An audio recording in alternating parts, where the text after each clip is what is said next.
Sunshine Network presents the Class 6A Football State Championship game. It's the Apopka Blue Darters and the Miami Northwestern Bulls. Hi again, everybody. Sean Alvishire here, joined alongside, as always, by James Bates. Well, we have reached the title game in the largest classification in the state of Florida, Class 6A. It's Apopka and Miami Northwestern, and this is the biggest game, size-wise, I guess, with the schools that you can have here in the state. But the game is played on Saturday night. Both these teams have definite different approaches as they come into this big title game. That's right. Apopka, the Blue Darters, just north of Orlando is where they're stationed. They headed up this morning, 4-hour drive, stopped in Ocala for a bite to eat.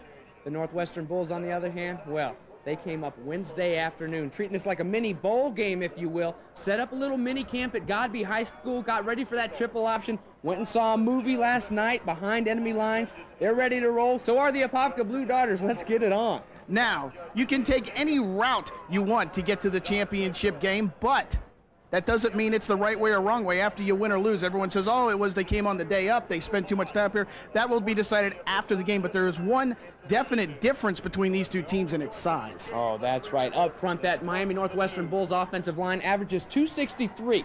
It's about average, a little above average maybe for high school football. However, on the defensive side of the ball, 180 is the average of the defensive line for the Apopka Blue Darters. Sure, they're quick, but can they handle all that power? Heck, you break down the entire defense for Apopka, the biggest guy, the tallest guy, there's only one over 5'11". It's 6-foot safety, Brandon Merriweather.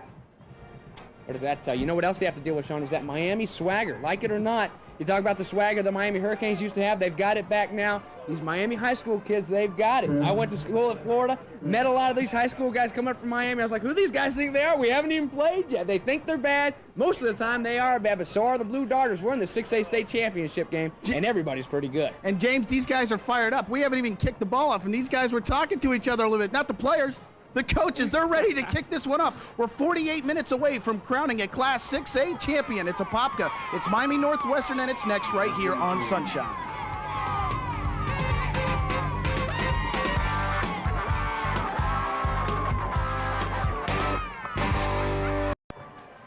And welcome back as we kick off this Class 6A state championship game.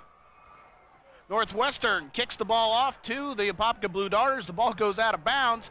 So Apopka's going to have excellent field position to kick off this 6A state title game. And how ready are the Northwestern Bulls to get started? They didn't even wait for the cameras to start rolling. You didn't miss much, though. Just went right out of bounds about the 45-yard line. So Apopka will start with good field position.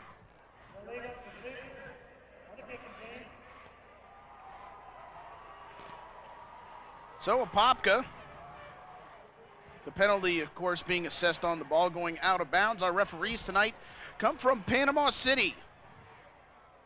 And there you see the offensive lineup for Apopka, brought to you by Dodge. Ruth, Delgado, Ritz, Cercely, and Kelly. Baylor, Coley, Abrams, Clayton, and McMiller are the backs and receivers.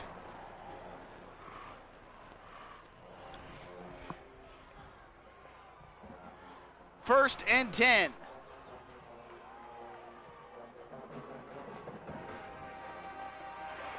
The quarterback, Kennard Bradford, keeps it, dives forward, picks up 4.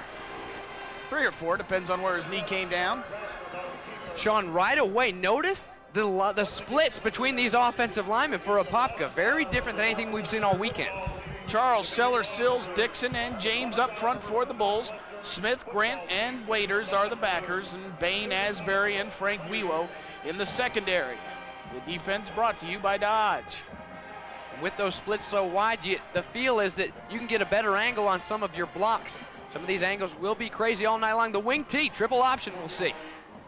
On 2nd and 7, the Darters going nowhere. Steve Baylart, the fullback, finds a load of gold jerseys in front of him.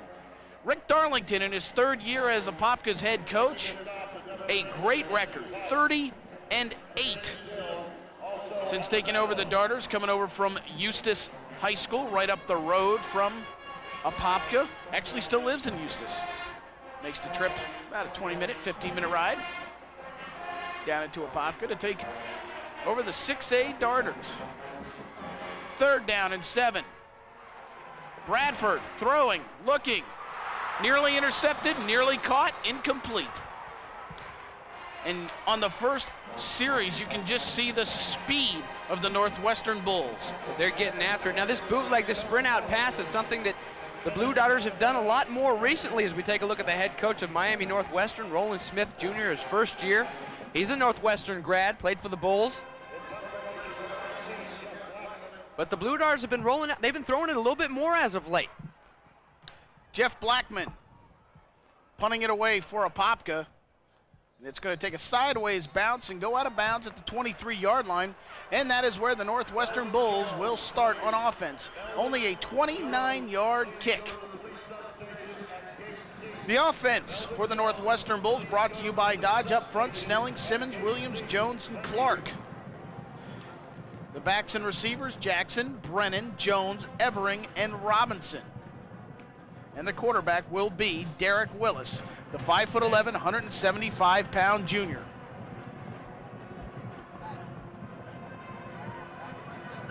They've got two guys out here on the near side, nobody out here to cover. They finally set up Apopka. Out of the eye, they immediately go to the ground.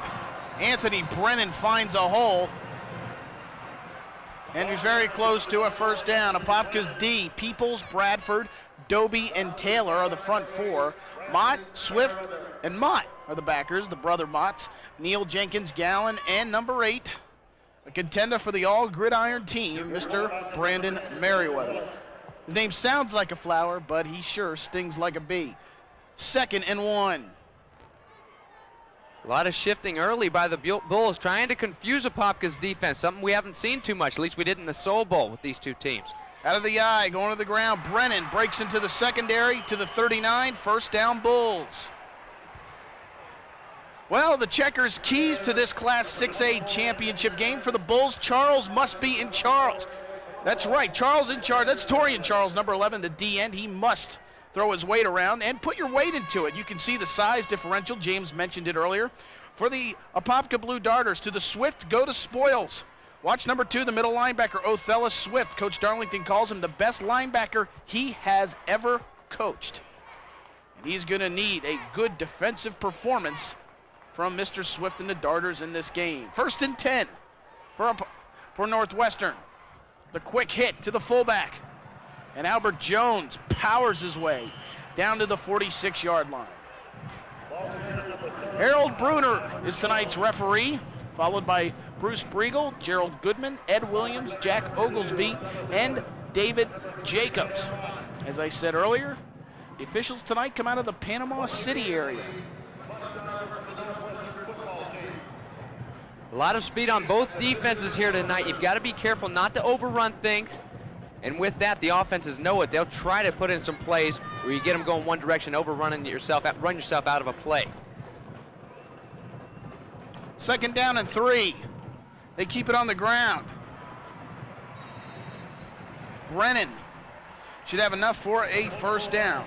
And Sean, with that in mind, I've been watching Derek Willis after he's handed off every time. He's done a great job of carrying out his fake around on the bootleg, and nobody's been there for him. And the Miami Northwestern coaches will take note of that up in the booth. I wouldn't be surprised if they sprung a bootleg on him before too long, because nobody's there to contain that quarterback and make sure he doesn't have the football. As we continue along in the game, we'll talk about a philosophical change that the Bulls have made, and they did it quite late in the season. They did it in a playoff game against Homestead. We'll get to that in just a minute. Now they go out of the one-back set. A couple yards picked up by Albert Jones. It'll bring up 2nd down. The Northwestern Bulls are a team that love to attack the field. They love to throw the football. They're a cocky team. They believe they can beat you through the air using their speed, and they like to use it, and they like to show it off a little bit. But in the middle of a game against the Homestead Broncos, a playoff game, they were trailing 14-13 at the half, and they changed at halftime. Said, you know what? This passing stuff is getting us into trouble. They lined up in a power eye, and they started pounding people. And since that time, they have really controlled the line of scrimmage. And as you can see here on this opening drive, not one pass for the Bulls as they continue to mash using their sides up front to gain yards. Brennan picks up a few, and this will set up a 3rd and 3 for the Bulls. Small victory, though, for Apopka there. They were running it at will. The Northwestern Bulls were, and finally, 2 plays in a row, they get about a 2-yard gain. So you're looking at a 3rd down now, big 3rd down for this Blue Darter defense. They need to come up strong here. I formation, they go to the ground once again with Brennan. And the Darter D bends, but this time they do not break. 4th down.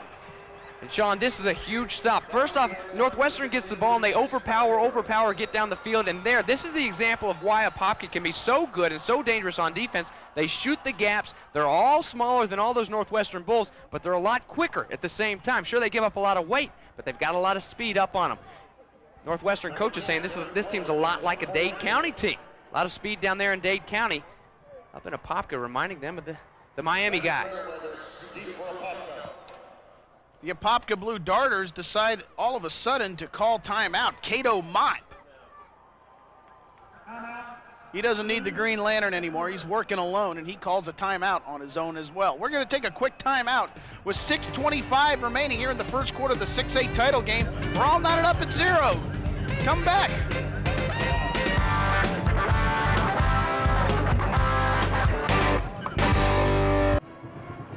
Welcome back. Sean Alvashar, James Bates. Here at the Class 6A state championship game. Class 6A being the largest classification in the land. There you see the team in blue, the Apopka Blue Darters. One of the more original and I think kind of one of the cooler nicknames in the state of Florida. Blue Darters. Sean, Apopka's got to come out in a punt safe right now. Miami's got the punt team on, but you've got to be careful in this situation. 4th and short in your own territory. Just play it safe. Derek Willis will be handling the punting duties. Artis Neal back. High snap, but Willis catches it. And the Darters amazingly decide not to catch the football. And the first true mistake of this 6A championship game occurs right here on the punt as the Darters let it bounce. And they will start on offense in this 6A title game from the 1-inch line, 39-yard punt. Good job getting down there by the Miami punt cover team as they tightrope the line. Nobody stepped on the goal line, and this ball will start as close as you can get to the goal line. The nose of that football is on the goal line here at Doak Campbell Stadium. Kennard Bradford under center for the Darters, the junior quarterback. And they go to the ground. Baylor trying to get out, and he cannot get together and do the safety dance. The Bulls take the early lead, 2-0.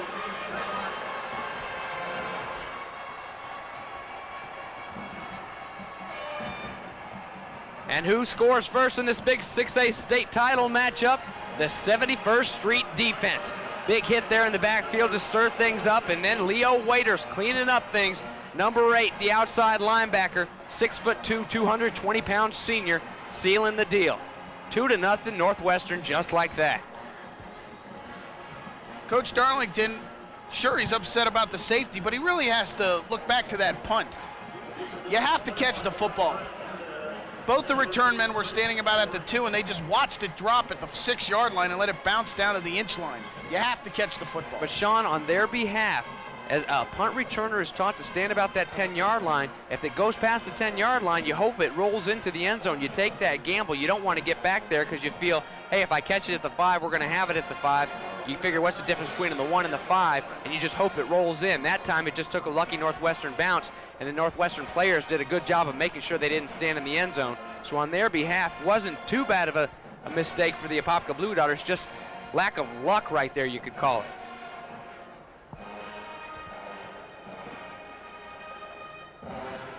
So Apopka, they have the option. They choose to kick off the ground from their own 20. Chris Evering will handle it at his 20. Evering is going to be undermined. And the Bulls will start on their own 38-yard line. Sean Ryan Moore, defensive tackle, junior, 5'8", 174. Guy got down there faster than anybody I've seen all weekend long. A lot of heart. You can't measure the heart in some of these players. Ryan Moore just showed me something special. A lot of effort covering that kick. On 1st and 10 out of the eye, it's going to be Terrence Smith going nowhere. Stepping up is Cato Mott.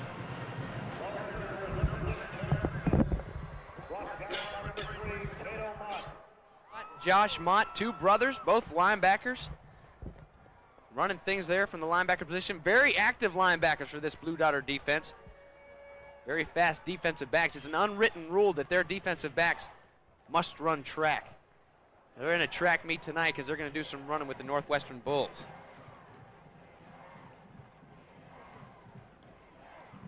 Second and 11.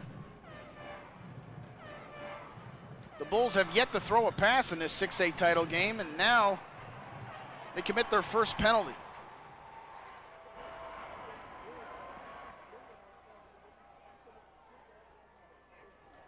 A 5-yard delay of game.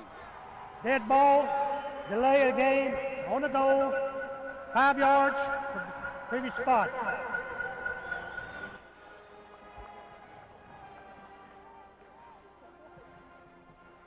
So make it 2nd and 16 for the Bulls.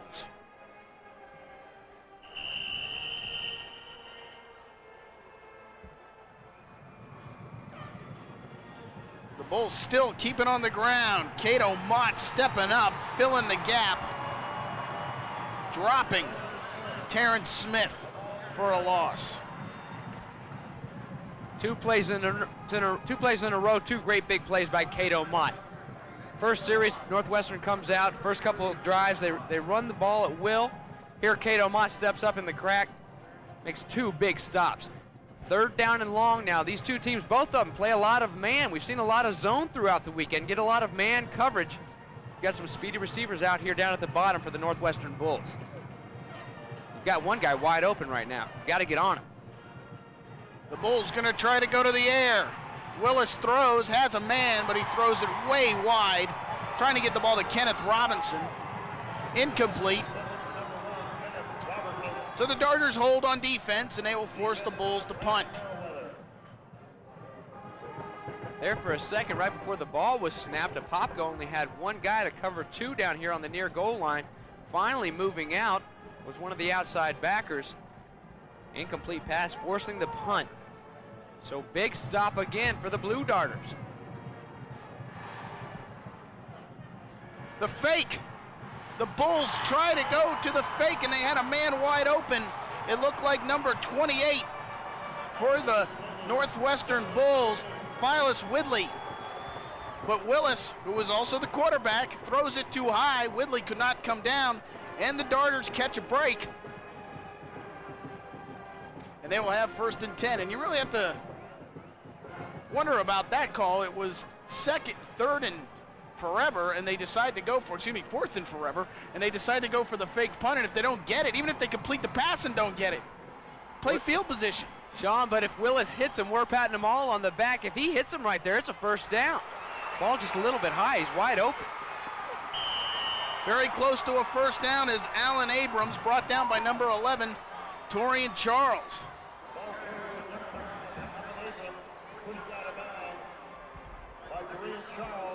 Alan Abrams, a man who searched for a home all last summer and found one in the Apopka Blue Darters. Yeah, he did. Transferred over from Edgewater. How's that for a transfer? Nice little gift for you, Coach. How about it, Rick Darlington? Here's a gift, 4.4 speed. Help you out in the backfield a little bit with your wing tee. And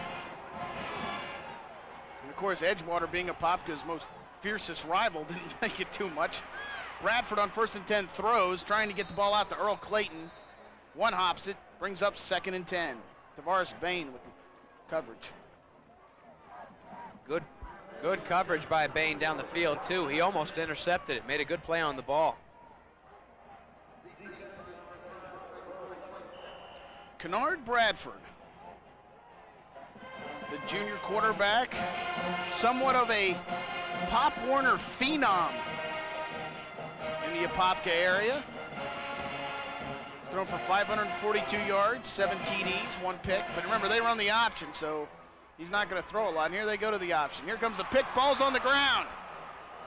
And amazingly, the Darters recover. Baylark ended up with the ball in his hands, but a couple Bulls had a shot at it. It looked like Big Tremaine Stills, coming from that defensive tackle position, actually had it in his hands and was on the way to the end zone almost. Ball bounces right back down like a magnet almost into Steve Baylark's hands. What a shame. Kennard Bradford, had that pitch been on the money, Steve Baylark had the corner turn. Baylark's numbers, nearly 1,400 yards and 19 touchdowns. A big beneficiary of this Blue Darter option offense.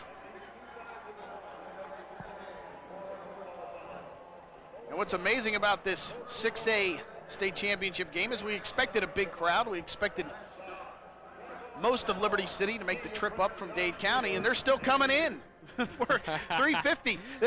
Halftime is when they get settled. Does that surprise you, Sean? How many Soul Bowls have we done now together? You know, we're going to take a quick timeout. The Bulls lead the Darters 2-0. Stay with us.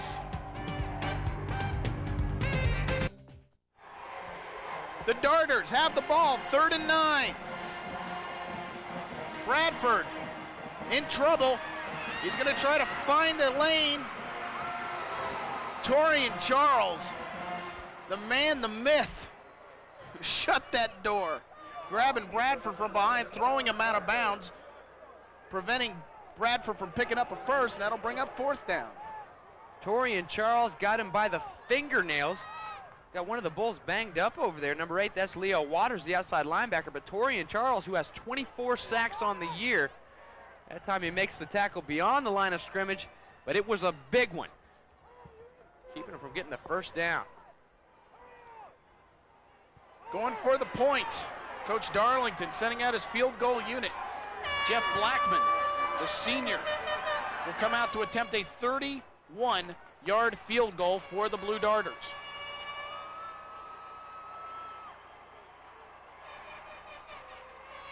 Field goal is up, and it is short and wide. During the regular season, Blackman only attempted 1 field goal attempt, and as you can imagine, he didn't make that one either. So the kicking game not good for the Blue Darters, and watching that kick, you almost wonder if they should have went for it on 4th and 2. That's right, and this FHSAA rule hurts you now, because if the ball goes into the end zone on a missed field goal, it automatically comes to the 20. That ball was lined up at the 14-yard line, moved back 6 yards just by missing the field goal try. College, the NFL level, you started right there from where you kicked it. And in the pros, it's from the spot of the kick, correct? Not just the line of scrimmage. Yeah. I'm on top of things sometimes. 1st and 10. 3 receivers to the near side. Willis tucks it under. Quarterback sneak picks up a couple. Conservative play on 1st and 10. Interesting. Maybe Kennard Bradford and company, maybe they're thinking they're just trying that, show them here's what you should have done. Of course, Coach Darlington probably would have if he had that size up front of the Bulls. During the season, Derek Willis, 21 rushes, 103 yards, 2 touchdowns. And a lot of that's been with a hip injury. Missed a lot this year. Bulls want to keep it on the ground. And the swarming, gnat-like Darter defense tracks down the running back, Terrence Smith, Josh Mott, Cato Mott. Cato Mott already with 5 tackles. The Mott brothers. Josh Mott this time, he came darting in there from the outside backer spot on the left side. He's the 4th leading tackler on the team. One of the hardest workers on the team, coaches tell us. How'd that commercial go? Johnny, I got the Motts. I got the Motts. Apopka's got the Motts. Checking the armband is Othello Swift, calling some of the plays from the armbands. 4 wide. Willis looking to tuck it under. Willis dives forward, and he should have enough for a 1st down. Josh Mott finally brought down Willis, and the Northwestern Bulls seem real reluctant to put this ball in the air.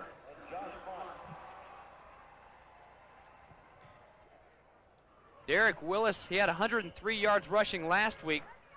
This looks almost like it's a design quarterback draw. It doesn't look downfield at all. It just sets his feet, turns and burns. Burns enough for a first down.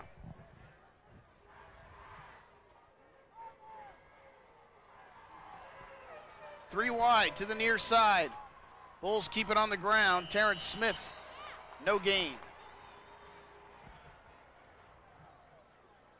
And when the 98 version and the 95 version of the Bulls came up, they were a team that loved to throw the football.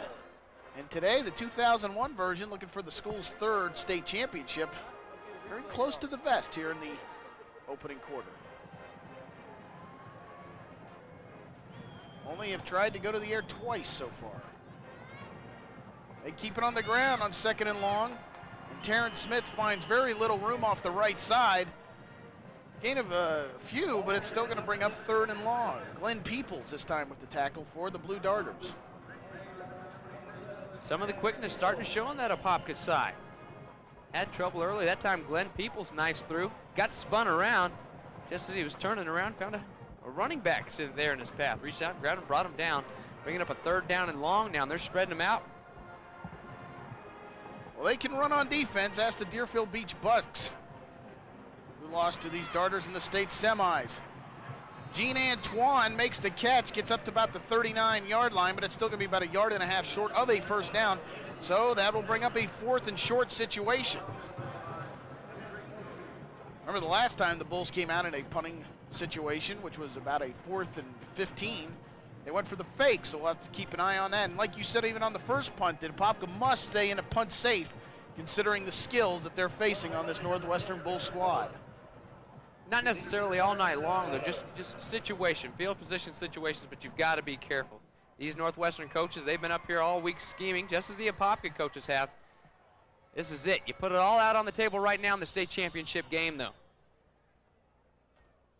We have some whistles, no flags.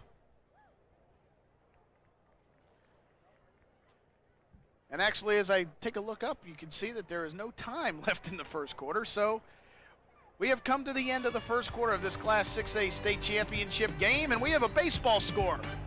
A 2-run double for the Northwestern Bulls have given them the lead over the Apopka Blue Darters 2-0. Don't go anywhere. Come on back. Welcome back as we begin the second quarter of action. The Class 6A title game. Sean Alvashire joined alongside by James Bates.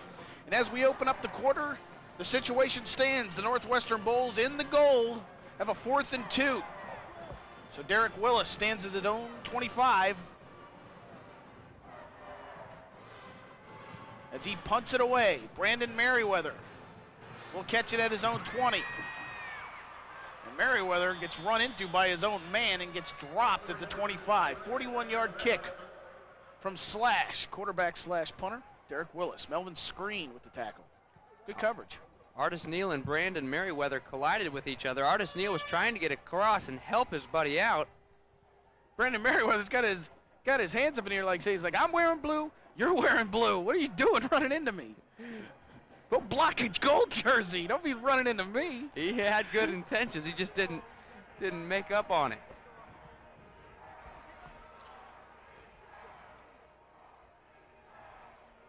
So with the ball resting on the 25, 1st and 10 for the Blue Darters. Abrams in motion. Bradford keeps it. Gets across the 30. Gain of about 5. Bring up 2nd down. Sean, another reason this Northwestern team wanted to spend so much time preparing for this game, they don't ever see the triple option. They used to. Southridge used to run it. Not anymore. So they had to walk the scout team through it more than they had to walk the defense through their assignments. It took forever to teach the scout team how to run the triple option this week here at Godby High School. 2nd down and 5. The pitch out to Antoine Coley, and they're waiting for him. Guess who? Charles in charge. You're going to get that quick pitch out to one side and try to beat somebody to the corner. How about trying the other side away from Torian Charles? But then you got to deal with his brother, Darian Charles. Torian Charles almost overruns it. He's out there so fast. So much speed there at that defensive end position for the Bulls. Big number 11, 6'3", 230 pounds. One of the best defensive ends in the country you're looking at right there, wearing the number 11. Tell you how good he is in 6A voting for Player of the Year. He finished second. Bradford in trouble, throws it as a wide open receiver. Theodis McMiller. McMiller still on his feet. McMiller in a foot race. Touchdown Darters.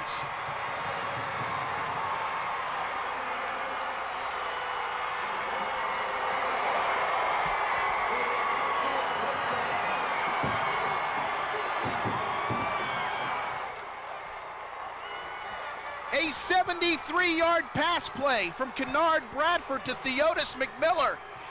And you think McMiller has speed? Tavares Bain is one of the 3 fastest kids in the state of Florida, and McMiller outran him for the touchdown. Great job, Kennard Bradford. Buy yourself enough time. You got a receiver wide open down the field.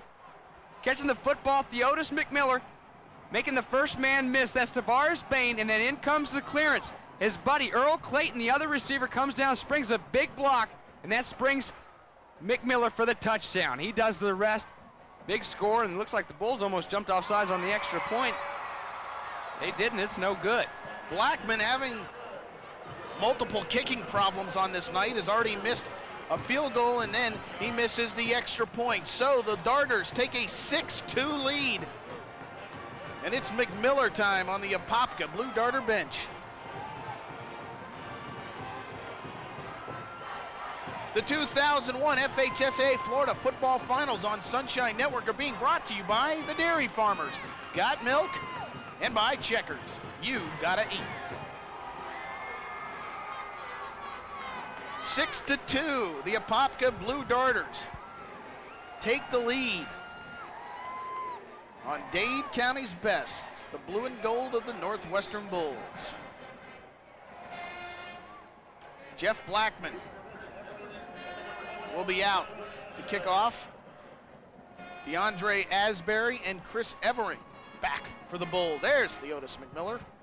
And Theo's been getting the ball a lot here in the playoffs lately. Kennard Bradford, you can't say enough about that guy. Of all the quick guys on the football field, he had to be a little bit quicker than everybody on that defense to buy himself some time. Everybody was in the backfield when he took that snap. And DeAndre Asbury gets drilled at the 20-yard line. To the Swift, to the spoils. Othello Swift laying the lumber, announcing his presence with authority. I think that smarts a little bit. Very smart young man. His grandpa, the assistant principal, Othello Swift. You got to stay in line when your grandpa's running things there at the school. It's always the assistant principal, too, that's a disciplinarian.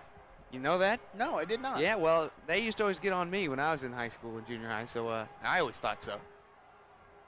Spend a lot of time in that assistant principal's office? We won't get into that.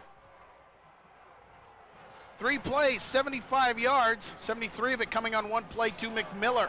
Terrence Smith being surrounded by blue jerseys. Glenn Peoples. He's a man of the peoples right now with the tackle.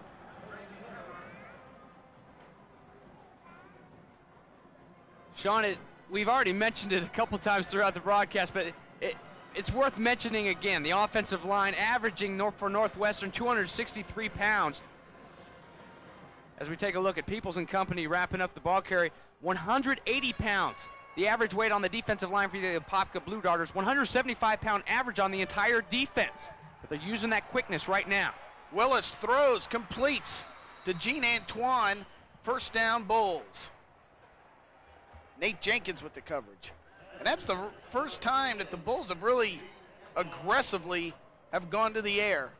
And they pick up, it looks as if they picked up a first down, but hang on a minute. The flags come out. And it looks like we might have a motion penalty assessed against the Bulls. No, that's not a yellow towel of the Bulls. That's a flag of one of the officials. Although there is plenty of yellow down on the field. How about these two teams? All blue, all yellow. Yeah, from a visual standpoint, it's one of the nicer looking. Illegal procedure on the goal. 6 men on the line. 5 yards from previous spot. Repeat, second down. Mental mistake. Oh, wow, Sean, that hurts. Gene Antone runs a great route. Nate Jenkins on the covers was with him stride for stride. Antone breaks it back right at the sticks. Beautifully thrown ball waiting on him right there. That's one of the things you can't have happen in the 6A state championship game. You played an entire season throughout the playoffs. You should be crisp when it comes to mental things like that, especially when you've come in early and worked on just about everything you could with that little mini camp that they went through. So on 2nd and 16, Terrence Smith breaks it into the secondary. He's able to get closer, if not past, the original line of scrimmage. Brandon Merriweather, his 5th tackle of the ball game from a safety spot, makes the stop. And one thing that'll be interesting to watch, do the smaller guys get worn down by the big guys pounding on them the whole game, or do the big guys get tired of chasing the little guys? Exactly. The Apopka Blue Darters are no strangers to playing big teams. Deerfield Beach, Orlando Edgewater, Orlando Evans. Willis going up top, going for it all. And it's nearly brought in by Dominic Johnson. Great pass by Willis, but Johnson could not hang on. That was a pretty pass from Willis. Beautifully thrown football, but also beautiful defense there by those guys. Artis Neal does a good job of breaking on the football, coming over the top, almost picks it off, and Brandon Merriweather playing good from his safety position, making sure that ball had enough arch underneath it to get over him where Artis Neal could make the break on it. Willis showing off his arm a little bit here at Doak Campbell Stadium, though.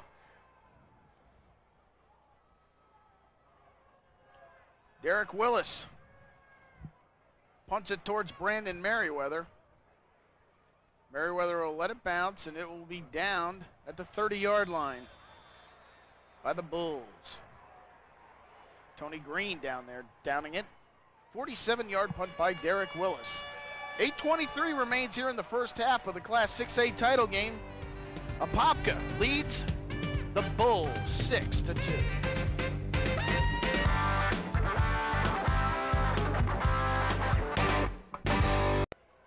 Welcome back. Darters on offense. The inside handoff to Antoine Coley. Coley trying to turn the corner. First down, getting to midfield. 20-yard gain. And this is where it can get scary for a team like Northwestern, who doesn't see a lot of this wing T. You get one or two of these wing T plays working, and they all seem to work for you. Good job by Trevor Ruth blocking downfield for Antoine Coley on that play. Just so many different things and different schemes that you don't know who has the ball. They come at you with the quick hit. They can take it around the edge. So many different things. And when it's working, it looks like a well-oiled machine, and it's pretty. Well, unless, of course, you're on the defensive side of it and you're on your heels wondering what's going on. 1st and 10 from midfield.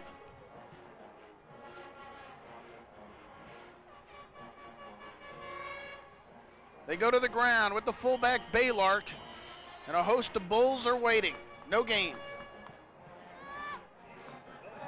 And if it's up to number 5 and number 32, the two guys rotating there at the Mike linebacker position, Trayon Smith and Barrington Irving, they won't get any yardage on that dive play all night long. That's one play in this offense that'll really hurt you. And those Bulls coaches, Max Edwards, the defensive coordinator, was telling me that number 5 and number 32 will light up that dive, whether he has the football or not, to make sure that nothing spurts out of there. Good job so far on the dive play. Whistles on 2nd and 7.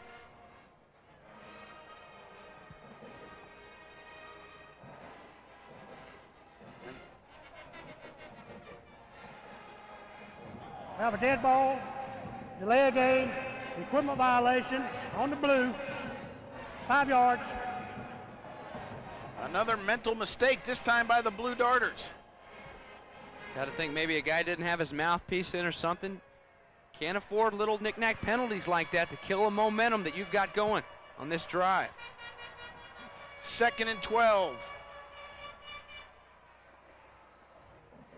Bradford keeps it, crosses midfield. That'll bring up 3rd and long. The Apopka Blue Darters don't carry a whole lot of history into this game.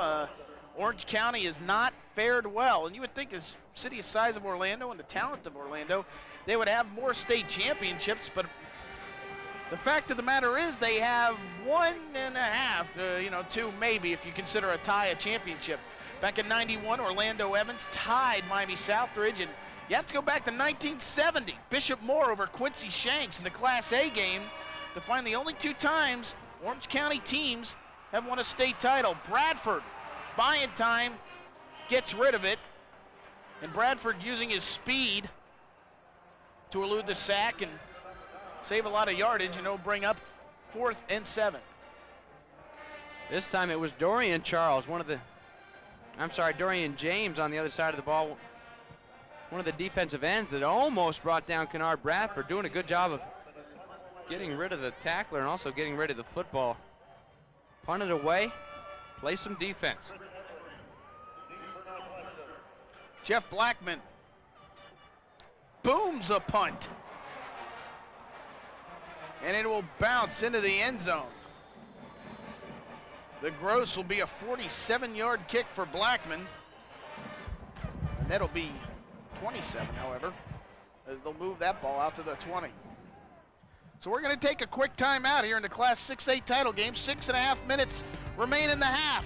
The Darters lead the Bulls 6-2.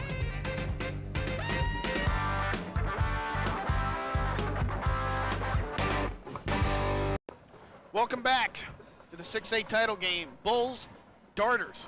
Northwestern in the gold, Apopka in the blue. And tell you what, you would think that the Northwestern Bulls, with their speed and size, would be just, running over people, but the reality is they're not. Only 61 yards on offense, and their offensive possessions have gone nowhere. 3 punts and a turnover on downs, and this one doesn't get any better, as I was on 4th down. Anthony Brennan is stopped at the line of scrimmage for no gain. And if you watch the first couple times the Northwestern Bulls put their hands on the football and turned the channel thinking this was going to be a long one, you're in for a surprise. The Blue Darters now are swarming the football, doing a good job on defense. First time out here in the first half. They want to discuss this, and they really are trying to get revved up here on offense because they've been just short of futile trying to move the ball. When you get a timeout, you go over to the sidelines. The Northwestern guys looking in the eyes of the likes of Brett Perryman is over there. A guy named Horace Morris. Willis rolls out, has a receiver wide open, Chris Evering, but throws it slightly behind him, incomplete. That brings up 3rd down. Could you imagine Warren Sapp at tight end? He'd swim you right off the line of scrimmage. And then I could just see people hanging on him as he just churned his way down into the end zone. Oh, wow. I was talking to Gene Deckerhoff, who's been here all weekend long, the voice of the Seminoles, voice of the Bucks as well. And he said that Warren Sapp is, without a doubt, the biggest Apopka Blue Darter fan. He is so excited about his guys here playing in the state championship game that he's just giddy running around there. That's all he talks about. He's not talking about the upcoming Bucks opponents. He's just happy for his Blue Darters. Willis in trouble. He throws it. That was not a good idea, but he's no worse for wear. Incomplete. But Reggie Taylor had a beat on Derek Willis and nearly got the sack, and that'll bring up 4th and 10. And I think the Northwestern Bulls thought they'd be winning this game big because they seem a little bit stunned right now. And about the 10 to 15,000 people from Dade County are a lot really quiet, and I think they're stunned as well. I think they thought this was going to be more of a coronation than a state championship game, and the Darters had other plans. Willis, he's punted well, his longest being 47 yards, and this was a low liner. But it's going to get a Bulls bounce as Brandon Merriweather will let it roll all the way down to the 32. 48-yard kick this time. So Derek Willis putting up some massive punting numbers here in this game, but that's not the kind of numbers he wants to be putting up. No, and going back to your comment, Sean, it's that mentality. You're down there, and these guys, they really think that they're better than everybody they go up against. And they actually, before the game, down on the field, trying to intimidate Apopka a little bit. Apopka's not having it, so good for them. The smaller guys taking on the Giants from down there in Miami.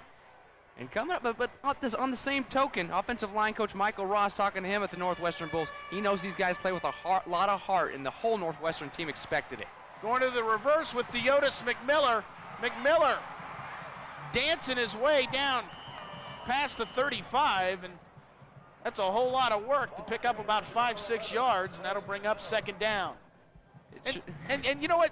Say what you want about trash talking. You know, it really, shouldn't have a big part in the game, but sometimes it's so original and so funny that you almost kind of just step back and have to laugh. One of the Northwestern coaches was standing there looking at the Apopka coaches, and he goes, "I owe you $1. They showed." I mean, that's wrong. I mean, that's just wrong. But that's what you're talking about. Their belief that they're just bring them on. Bradford crunched in the backfield. Dorian James this time, part of a bull sandwich, using Bradford as the meat.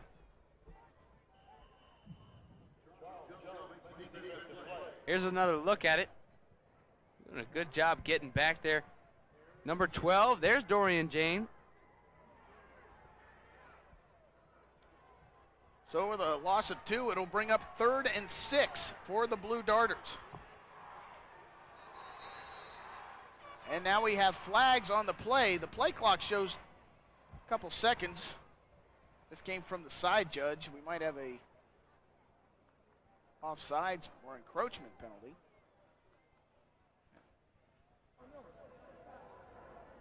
We have a sideline warning on the goal. So there is no penalty. It's just a warning, but the next time there will be. Last night, Naples Golden Eagles, they got a flag thrown. Bill Kramer ran into one of the officials there in the coach's box, and they threw the flag. But to his credit, it was a great tackle. Alan Abrams running down the middle of the field. Tavares Bain runs him down, but not after Alan Abrams gets all the way down to the 23-yard line. 39-yard gain, a gaping hole in the Bulls' defense, and Abrams takes advantage.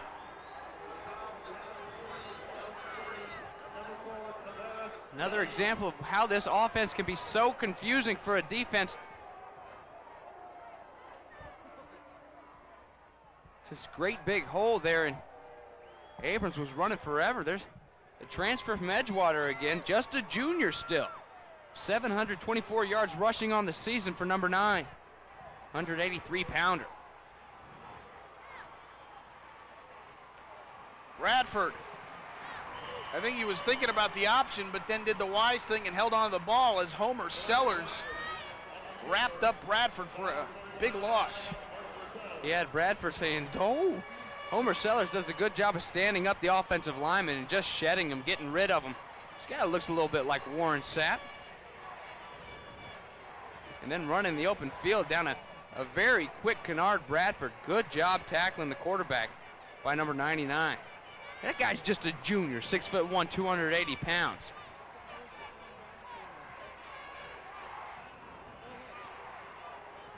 Big boy, Homer Sellers.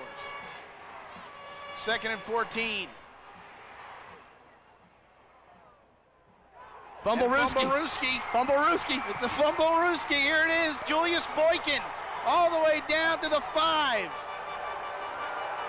Oh, man. Coach Darlington is pulling everything out of his playbook tonight. Julius Boykin, 22-yard gain.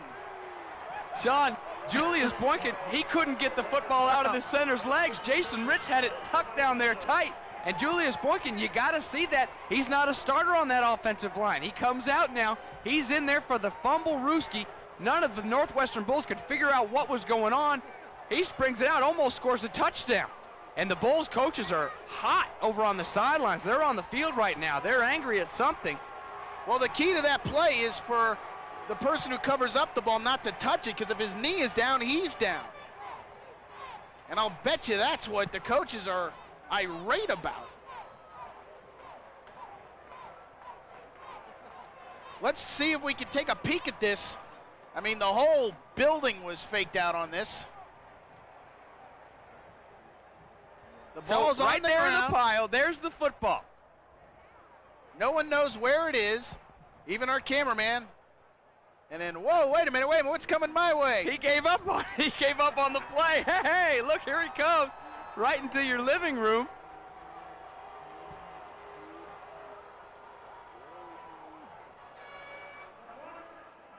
On the ground when they pick the ball up. By rule, ball is dead there. Sometimes you'll see that in the pros. They don't do it. A couple weeks ago with Peyton Manning, he did the fake where they thought he were going to kneel it, and then he ran, but the officials were so confused by it, they actually blew the whistle. Sometimes you have to let the officials know before you do anything so they don't get faked out and then blow the whistle. So who knows what happened down there, but if the Darters informed the officials what was happening, but the officials says knee was down, so 3rd and 14. Bradford throwing on the wheel, has Antoine Coley, and he drops a certain touchdown.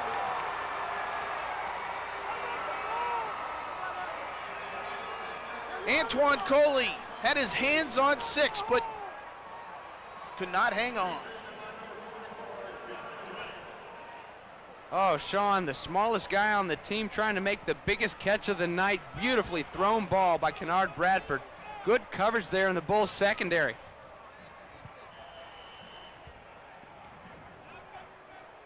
Perfect pass to Antoine Coley.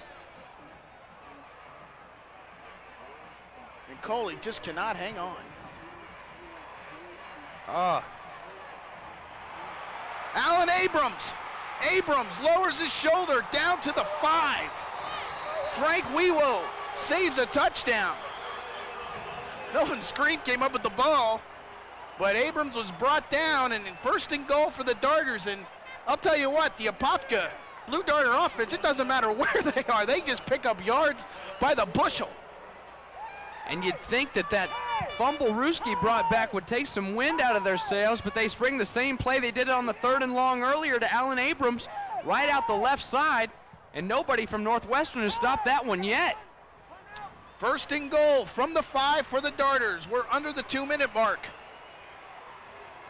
Rick Darlington observing his offense. Abrams.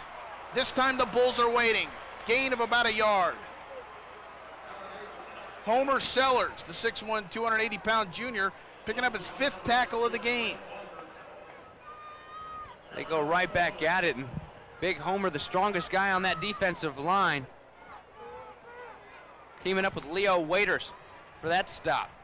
Abrams, 4 carries, 75 yards here in the ball game. That's a pretty good average. Somewhere in the 20-yard variety.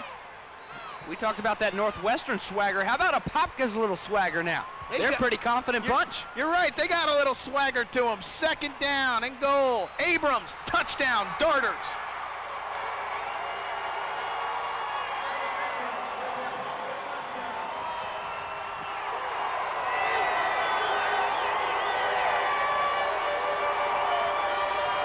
Sean, this is frustrating for a defensive player. You're used to one style of football all season long, guys that just drive off and hit you.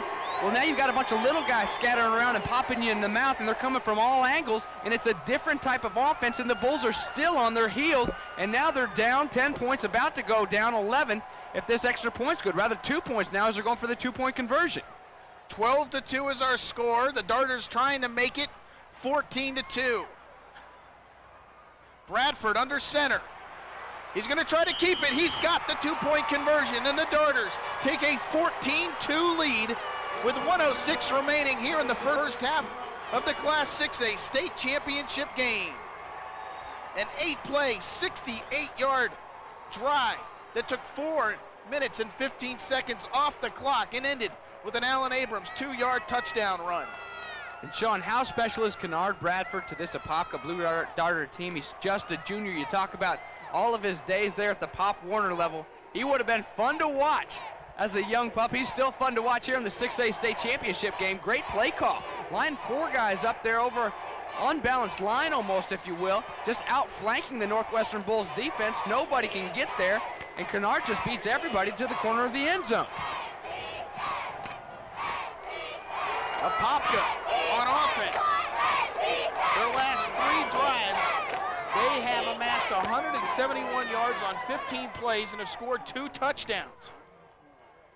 And it's amazing how many negative plays they had on those drives, and they just kept coming.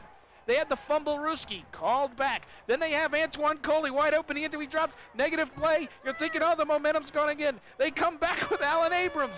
It doesn't matter. They just keep on coming.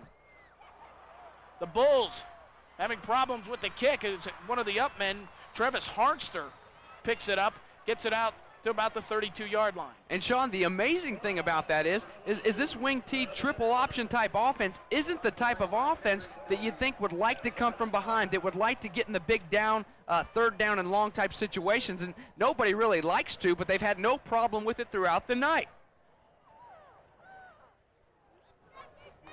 The Apopka Blue Darters, one of the smallest teams ever to make it to the Class 6A championship game. Actually, Buddy Collins, the longtime prep authority here in the state, says they might be the smallest team ever in the largest classification state final in the history of the game. Terrence Smith hauls in the pass from Derek Willis. First down for the Bulls. 52 seconds remain. The Bulls only have one timeout, so they need to use the sidelines to stop the clock. Can the Northwestern Bulls strike fast enough to take it down?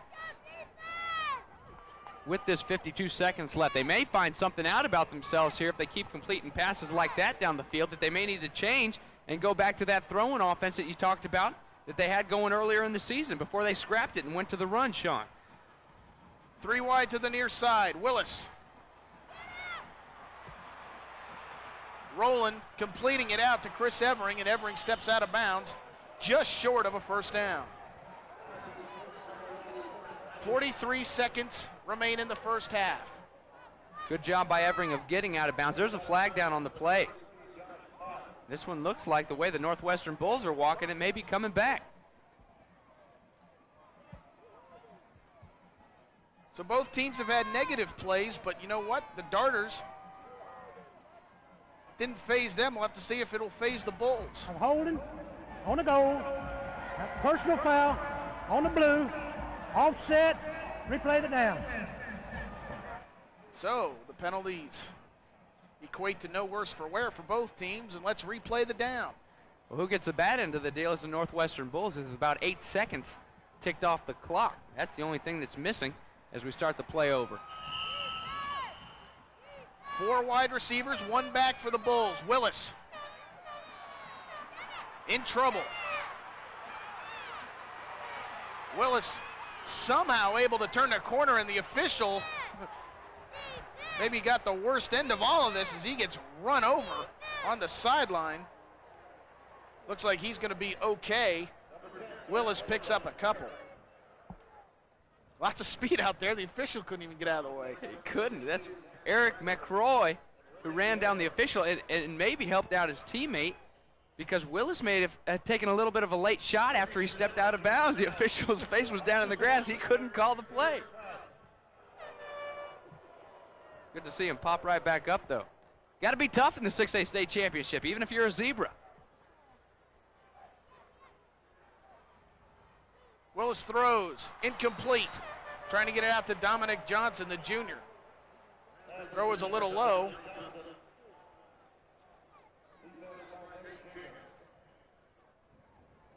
That'll bring up third down with 31 seconds to go. Well, you've got to find the sticks here, defensively and offensively. Defensively at the linebacker position, the 2 Mott brothers, Othello Swift. You got to know where that first down marker is. Don't drift. Find the sticks. Don't let anybody behind you. They play a lot of man coverage here on this defense.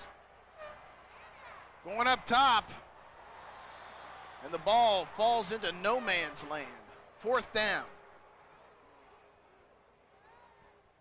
Somebody not on the same page with Derek Willis there. You have to assume that he was trying to go up top, trying to go to the takeoff route. Kenneth Robinson, number 1, I would assume was the intended receiver, but maybe the ball slipped out of Willis's hand or something and fell way short of Robinson. And even so, Kenneth Robinson, great coverage by the Blue Darters on Robinson. Maybe Willis saw that he was covered so well and tried to pull it back and just let it fly. Willis, short kick. And it'll be down by the Bulls around the 27-yard line. 14 seconds remain, and you just have to think the Darters are going to take a knee and go into the half with this 14-2 lead. 26-yard kick. James, this is why they play the games. Northwestern came out. They're bigger, they're stronger, they're faster, and just on paper you would think that just by virtue of that, they were the team to be favored and they'd be the team winning, but the Apopka Blue Darters have executed to perfection, except for the safety, and they lead this one 14-2. Kennard Bradford takes a knee, and that will be the final play of the first half.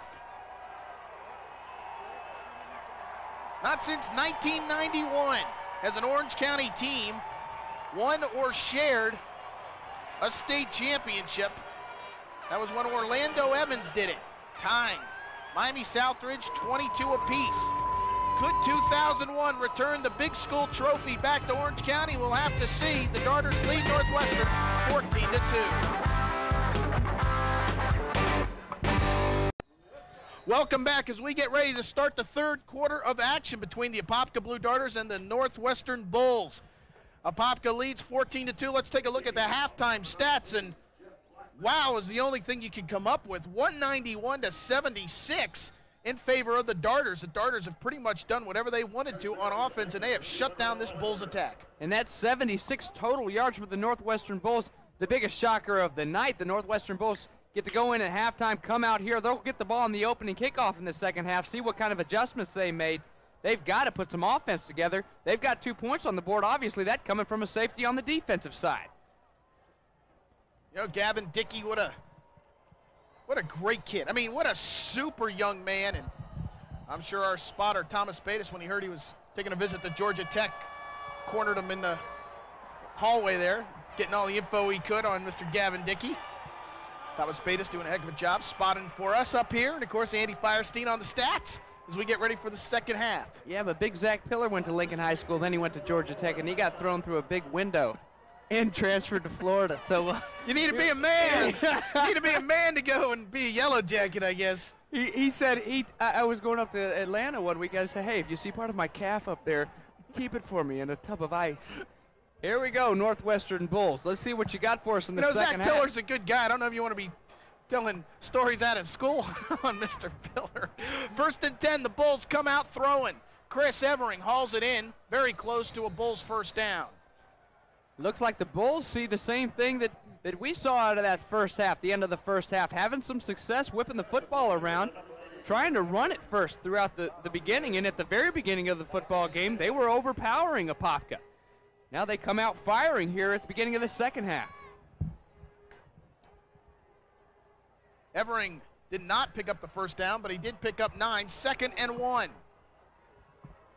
I formation, Derek Willis, the quarterback under center. They continue to go to the ground, this time with Terrence Smith. And Smith needs a last-second lowering of the shoulder to get across the 30 and pick up a Bulls first down. Eric McCroy with the tackle. Good job by Smith, just beating him to that spot. Just had to go get the first down, and he does just that. Big first down for the Bulls. Try to get some momentum here early in the second half.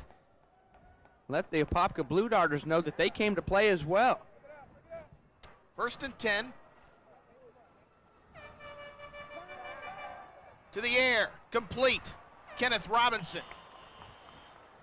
The sure tackling Darters brought Robinson down, but not after he picked up about 8 yards. 2nd and short. Northwestern coach Roland Smith telling us that they were very sloppy in that win versus Dillard last week. Maybe some of that sloppiness carried over to the first half. They look pretty crisp, though, here, the first few plays in this second half.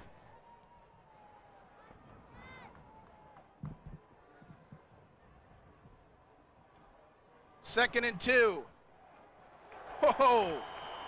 Terrence Smith got knocked once, got knocked twice, and then Kedrick Doby slammed the door shut. 3rd down.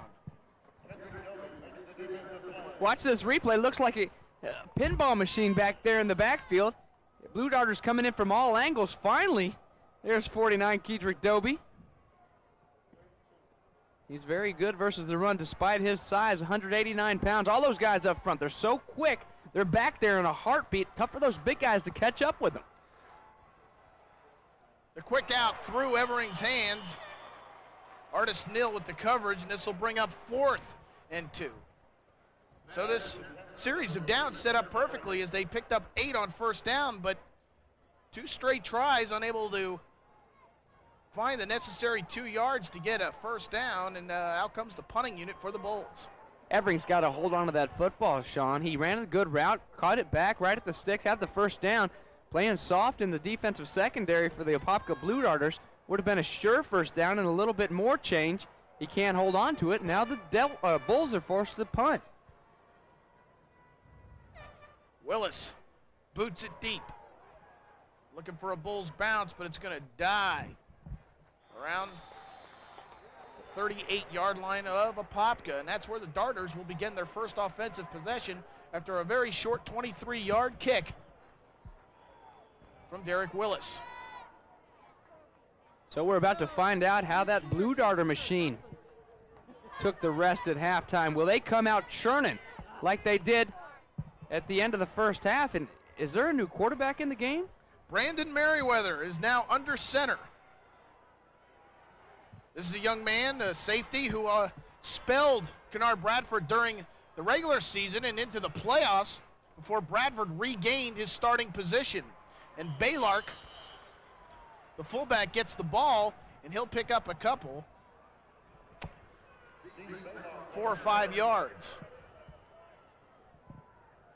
Kennard Bradford, the junior, started the season for the Darters, but as the season waned towards the end, he was actually benched in favor of the senior safety, Brandon Merriweather, and Merriweather started a couple playoff games before Bradford was reinserted as the starting QB, but here to open up the second half, Merriweather comes out of QB. Alan Abrams into the secondary of the Bulls.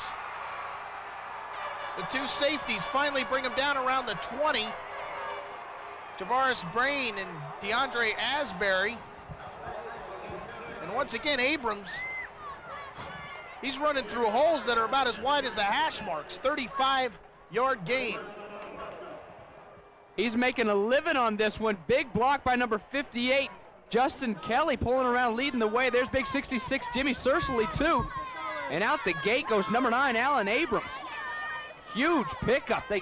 That left side of the Apopka offensive line, they have just been spurting out all night long. It will almost. Uh-oh. Center quarterback exchange was fumbled. Merriweather able to quickly jump on it. Sean, with Brandon Merriweather in the game, you tell me that Kennard Bradford didn't start the whole season. I almost feel like you're lying to me as well as he played in that first half. And here you have some troubles with the snap. No troubles for Kennard Bradford, it didn't seem anyway in the first half. No lack of productivity anyway. There's some stats for Abrams. Pretty good average there, 6 for 114. Abrams gets the ball, and on a play the Bulls cannot stop. Abrams churns his way. Very close to a Darter first down. About 1.5 yards short. Bring up third down. Rick Darlington and company say, we're going to run it until you do stop it.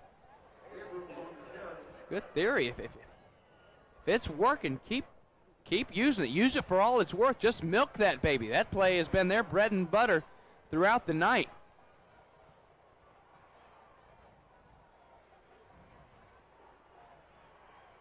Third and 2.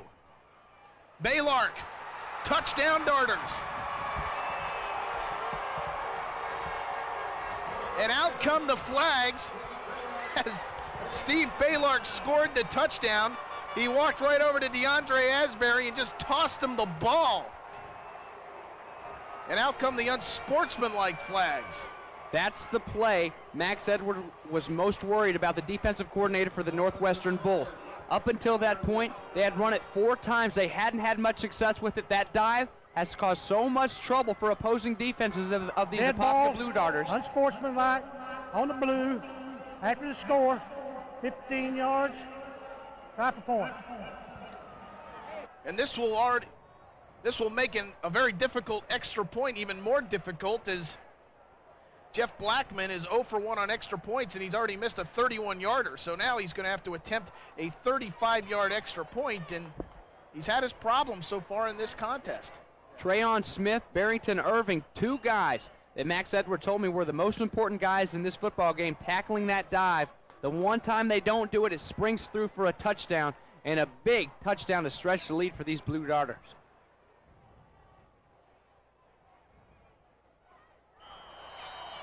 And number 96, Matthew White, jumps off the left side, and that'll tack on 5. So, in essence, it'll be a 10-yard penalty. Dead ball, encroachment, goal, 5 yards, replay the down. And, of course, adding insult to injury, Blackman made the extra point. Was that Blackman behind the officials? They declined it. Yeah, no, we don't want it. That was a good kick. It was a heck of a leg. Good kick right through the upright.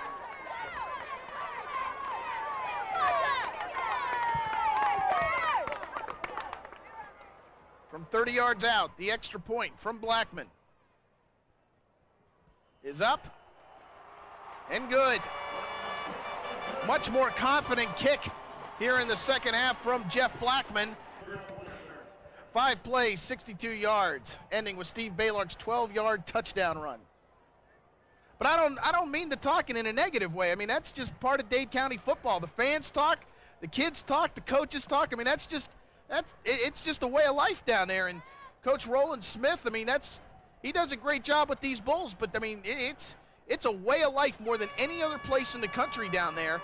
And wins and losses mean a lot to the people in Dade County, as you can see by the crowd that's here for the Bulls. Darrell Ivy gets upended at the 20-yard line, and the Bulls continue to be frustrated by the Darters.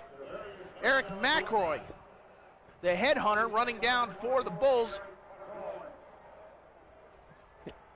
McRoy in on the stop, Sean, but I've had so much fun watching this Ryan Moore, number 96, get down and cover those kicks. This guy is putting everything he has into every time he's on the football field. He's a backup defensive tackle, the junior. He's doing a great job getting down there and disrupting that wedge.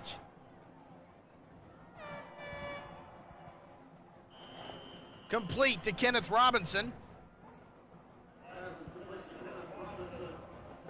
Ball will be marked on the 26-yard line. Brings up second down. And remember, Northwestern would have kept that drive alive had Chris Evering held on to that third down pass, and they keep trying to go back to that pass, feeling like they can have some success now in the passing game against the Blue Darters and their man coverage. The out pattern complete. Kenneth Robinson hauls it in.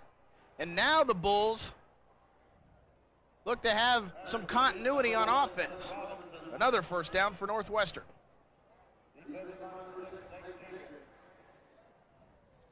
They've got all those tracksters in the secondary. Now they're getting ready to be tested with some of these speedy Bulls receivers.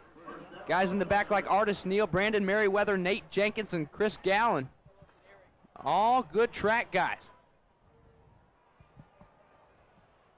1st and 10. Trying to go around the left side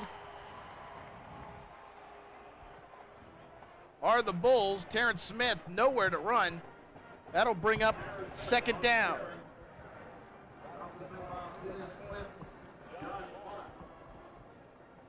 And when they decide to go back to the running game, they try to get outside. Bella Swift, too swift to the edge there, bringing down Terrence Smith. Swift leads the team with 117 tackles coming into tonight's contest here at the Doak. One of 3 very active linebackers. Stop and go, going deep. Great coverage. Nate Jenkins running with Kenneth Robinson, knocking it away. And now it'll be 3rd and 9. Kenneth Robinson, the guy the coaches say is very similar to Snoop Minnis, guy played here at Florida State. He got a little bit of separation from Nate Jenkins. But Spider-Man, as they call him over there on the defensive side of the ball, recovered and broke that ball up. Team leader in interceptions with 10 this year. 3rd and 9. The throw is one hopped out to Kenneth Robinson. Incomplete, and that'll bring up 4th and 9. Nate Jenkins once again with the coverage.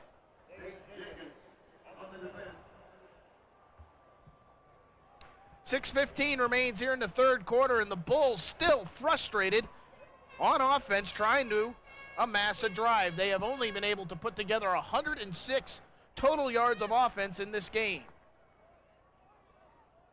And you got to believe the Northwestern Bulls are stunned here in this second half to be trailing by 19 points. Apopka Blue Darters, they believe. They had to believe this entire year. I don't think they're stunned to be ahead right now. Ball nearly blocked. Othella Swift came running in there. And then Brandon Merriweather, like a kamikaze, runs in there, catching the ball and then gets unloaded on. 21-yard kick. Brandon Merriweather, he earned my respect there, running in the middle of that and catching that ball. He sure did. He ran into 220 pounds of Leo Waiters and 210 pounds of Albert Jones. That's almost like running into a tunnel, and you know there's a train in there at some point. It's going to hit you. You can see the light, and you just go ahead and just give it a try. Why not? Wow. We're going to take a break. Stop the train from coming through. Apopka's up big.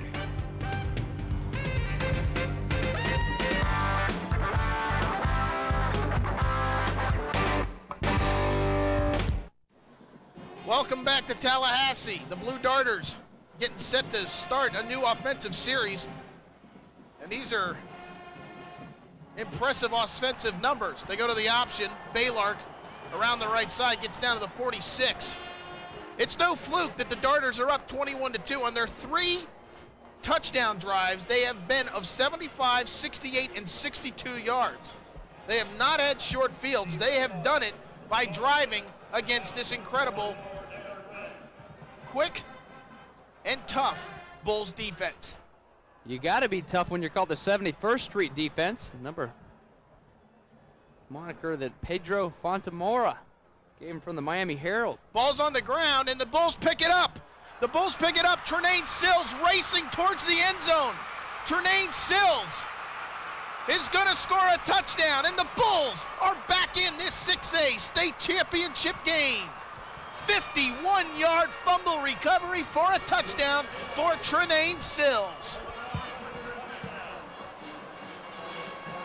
Coaches are really high on this defensive tackle, number 90, Tremaine Sills. They talk about his quick first step. Well, he had a quick first step here, and then he had a lot of quick steps after that as he raced to the end zone after picking up that fumble. What a huge play to swing the momentum back to the gold side. David Claros out to add, I should say. Yes, you should. The extra point, it's up. No good, wide left. So I can't pronounce add, and Claros can't add the extra point. 21-8 is our score. Let's see what happened here, James. So it looked like Merriweather had different plans of giving it to Baylark. That's not the issue right now. It was a fumble, it's a touchdown, but see if we see Sills. His knee is down. Wow. This ball should be. Oh, wow. So a Miami Northwestern offense that has had all kinds of trouble moving the football. It's a 21-8 game, and all 8 points for these Bulls have come from the defensive side of the ball.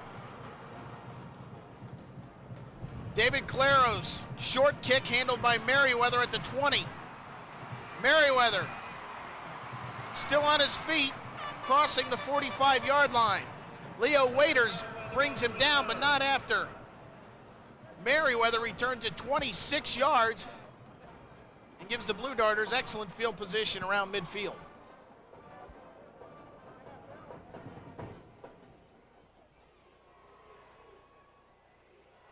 Sean, I'm looking down on the Blue Darters sideline, and I don't see number 7 down there anywhere right now.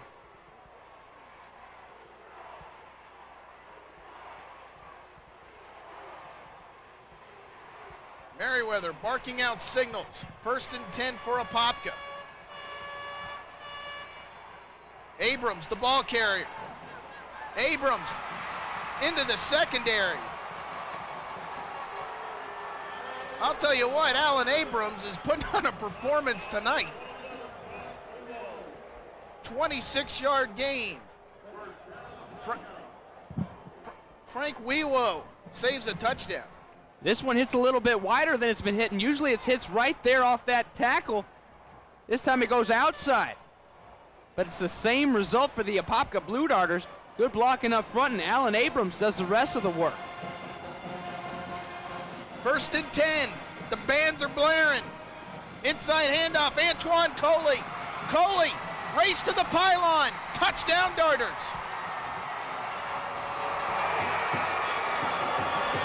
And this is where that wing tee works to perfection. Everybody in the house worried about Alan Abrams coming from that wing position, taking it around the edge. You run the misdirection, you get all that speed running one way, you pop it out the other way. Antoine Coley, he makes you pay, goes right up the middle for a big touchdown to answer what the Northwestern Bulls thought was their hope to get back in this football game.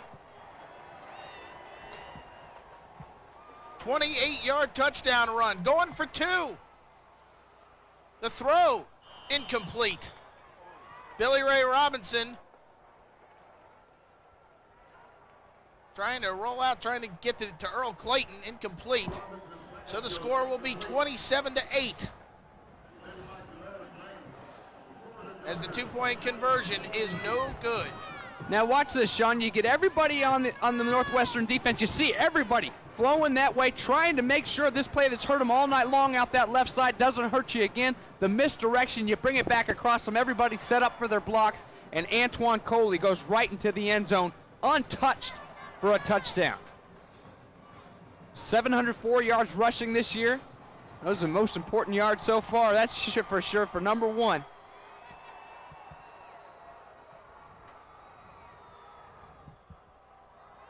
It doesn't take long for the Apopka Blue Darters to score a touchdown as they march all the way down the field.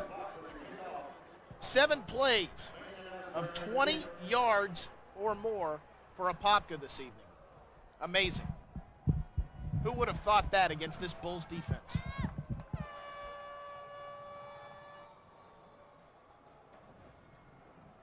DeAndre Asbury handles it. Asbury thought he had a seam, but it closed quickly. Hey, that's my man. Number 96 made that tackle. Ryan Moore. You keep working, you're going to go down there and make a few. He's a little headhunter. He's fun to watch, Sean. You got to watch him next time now. 96, blue. I'm going to make sure you do. You know, in Orange County, a lot of people thought that there might be a Ryan Moore making a run to this state title game, but I don't think many people thought it would be the Ryan Moore for Apopka. They thought it might have been one of the top wideout prospects in the state for Dr. Phillips, but not to be. Is this Ryan Moore making a name for himself tonight, becoming one of Batesy's boys here on the Doak Campbell floor. 1st and 10 for the Bulls. Trying to set up the screen. We have a flag on the play. And that probably has something to do with half the offensive line about 15 yards downfield. Although, if the pass is behind the line of scrimmage, that is legal, so we'll have to wait and get the official word. Might be a hold as well. Holding on the goal, 10 yards, spot of the foul.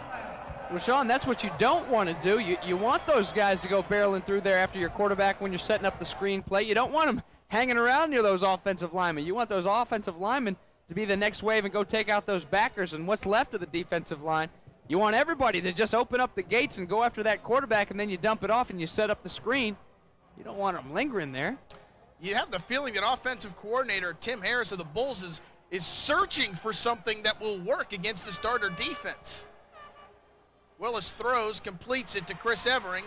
Evering able to lower his shoulder and turn the corner and get back very close to the original line of scrimmage. About a 15-yard gain. Cato Mine brings him down. Good job by the leader of this wide receiver crew, Chris Evering, to turn and burn, tuck that ball away and get some yardage, and he does just that, trying to outrace that Blue Darter defense. 2nd and 11. Flags on the play. Kenneth Robinson might have been the guilty party, as he might have left a hair too early. And now mistakes starting to hurt the Bulls.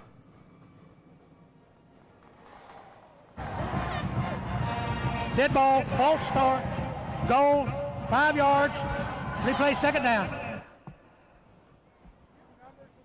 Back him up 5, second down and 16. One way to kill a drive, you keep getting these little penalties.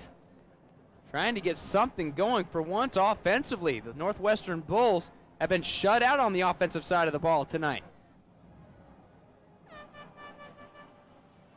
Willis in trouble, and he's drilled to the ground.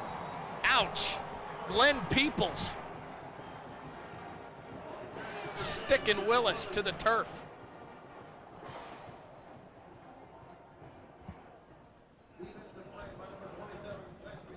And again, looked to be like a design quarterback draw play as Derek Willis sets his feet. As soon as he gets there, he takes off running, got spun around a couple times in the backfield. And in the middle of one of those spins, meet number 27. And my peoples. He is definitely a man of the peoples tonight.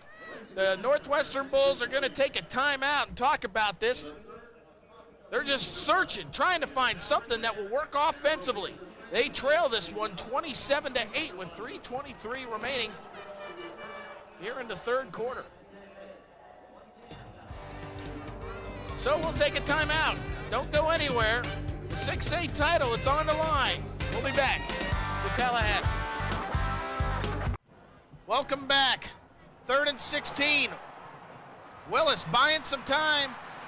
Throwing across his body, nearly intercepted. And Brandon Merriweather had 40 yards of pasture in front of him if he could have hung on to that ball. And how good are these defensive backs? You got a quarterback back there scrambling around for his life. Derek Willis doing a great job avoiding the rush, buying himself some time. And all that time that he's buying is time in the secondary that these Blue Darters have to stay with these speedy Northwestern receivers, and they do a great job of it. Not only do they hang around, they almost pick this football off as Willis tries to make a tough throw, throwing it back across the field. Very dangerous throw, but good job everybody breaking on the ball in the secondary.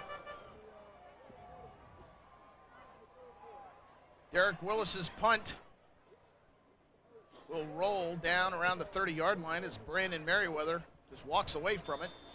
It'll officially be down at the 28, 50-yard punt. Sean, we got word from downstairs on why Brandon Merriweather is playing the quarterback position now and why we can't find number 7 Kennard Bradford on the sidelines anywhere. He got hit in the chest and is having trouble breathing right now. So hope Kennard Bradford is okay in the locker room right now, the Blue Darters. As Brandon Merriweather, the senior who's played quarterback before, is now running the show. Antoine Coley trying to get around the right side, very close to a Darter first down. Quentin McLean with the tackle.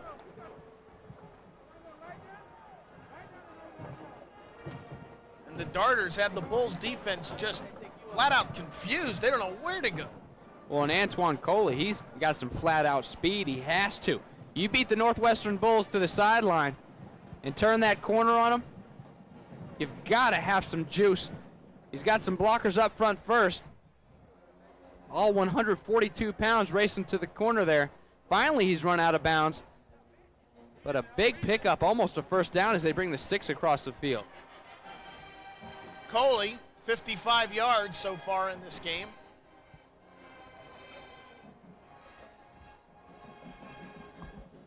As they come out to measure, and it looks to be just about half a yard short. The way the Darters have been on offense, that should be no problem. They've already amassed 239 yards on the ground, 312 altogether.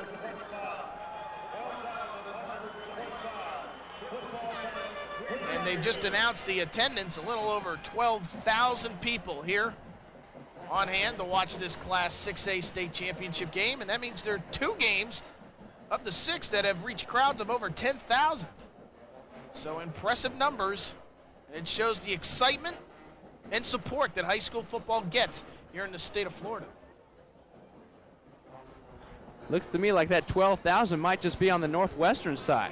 Yeah, they're still counting. They haven't gotten to the Apopka sideline yet. It looks like there's about 20 to 22,000 in the stadium.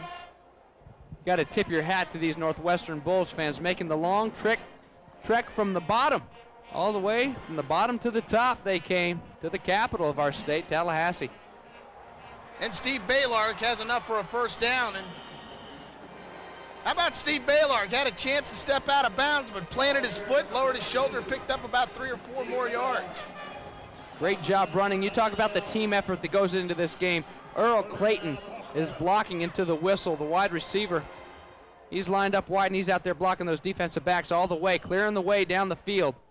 The senior basketball player. Shoot, all these guys, these basketball coaches, you know, they got to feel good for their guys, but hey, ready for them to get back out there and help the basketball teams out a little bit now. Inside handoff, Antoine Coley. And Coley gets down to the 41. Well, the basketball coaches were helped out a little bit this year, as this year the FHSAA eliminated the bye week, so instead of a 10-game regular season played over 11 weeks, it was 10 games, 10 weeks, so the state championship were kind of moved up a week due to that, and so the title games are played a little bit earlier, so that means the two sport athletes at the schools can get out on the courts after these title games played here in early December. Coley breaking some tackles.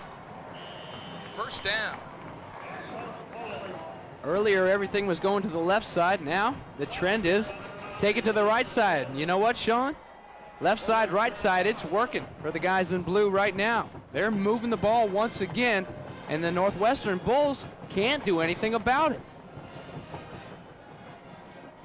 It's an amazing and stupefying story here unfolding in front of us. The Northwestern Bulls just cannot seem to find the ball carrier and stop this Darter offense. Ball's on the ground. That's one way. That is one way they can stop the Darters, forcing a turnover. And Merriweather, in at quarterback here in the second half, has fumbled for the second time, and the Bulls are now on offense. Dorian James, the man who recovered for the Bulls. So with 1:59 remaining here in the third quarter, the Bulls have some life. And Dorian James, a guy that gets overshadowed by Torian Charles, but he had 23 sacks this year. There's a big fumble recovery by number 12. Willis going to tuck it under. He's going to be caught from behind. Kedrick Doby with the tackle. For some reason, they really like this quarterback draw. They keep trying it time after time. Now they're going to go to a hurry-up offense. Those Blue Darters have answered. Every time they think they've got them spread out, they come back, make a good break on the football for usually no gain, that time a short gain. Willis throws, completes. Chris Evering gets leveled by Brandon Merriweather. But Chris Evering, the tough wideout, hangs on. First down for the Bulls, 13-yard gain. Good job, number 80, hanging on to that football, tucking it away, big first down. You think Brandon Merriweather's not angry about that fumble he threw down on the ground? Watch the end of this play. Wada! That's what you get. That's what kind of noise you get on that one. Wada. That's not just a woom, that's a wada. Willis. The hitting is fierce, but the Bulls are making a charge. Jared Oliveira, Reggie Taylor with the tackle, but not after the Bulls get more positive yardage. They're driving. 5 wide, 2 to the near side, 3 to the far side. The throw, complete. First down for the Bulls. Dominic Johnson hauled it in. Now it's the guys in yellow that have turned into a nice little machine on this drive, putting things together, making it work. Went with the hurry-up offense. This time they get in the huddle, want to talk things over before they snap this football. But for once, some consistency on a drive by the Northwestern Bulls, putting them back to back to back and looking good doing it, trying to make a game out of this as we tick down into the last few seconds of the third quarter.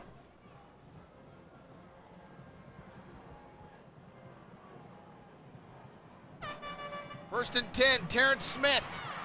Another first down for the Bulls. The Bulls know something about playing close games. James' Soul Bowl we did. They looked like they were dead to rights. They came back, won the game in overtime after getting down 9-6 in the overtime. Derek Willis, that keeper, the race to the pylon, he scores. Miami Central, a game they won in the final seconds on a big saving tackle at the 1-yard line. You'll see no quit in these Bulls. Terrence Smith brought down as he tries to go around the right side. And the Bulls, once again, going back to what they're running at the last two plays, have been more inside. Earlier, they're trying to beat everybody to the outside. They found out the hard way. They couldn't beat the Blue Darters to the sidelines. Now they're trying to pound it a little bit behind those big guys and having some success with it. Willis can't find anyone open. Finally thrown to the back corner.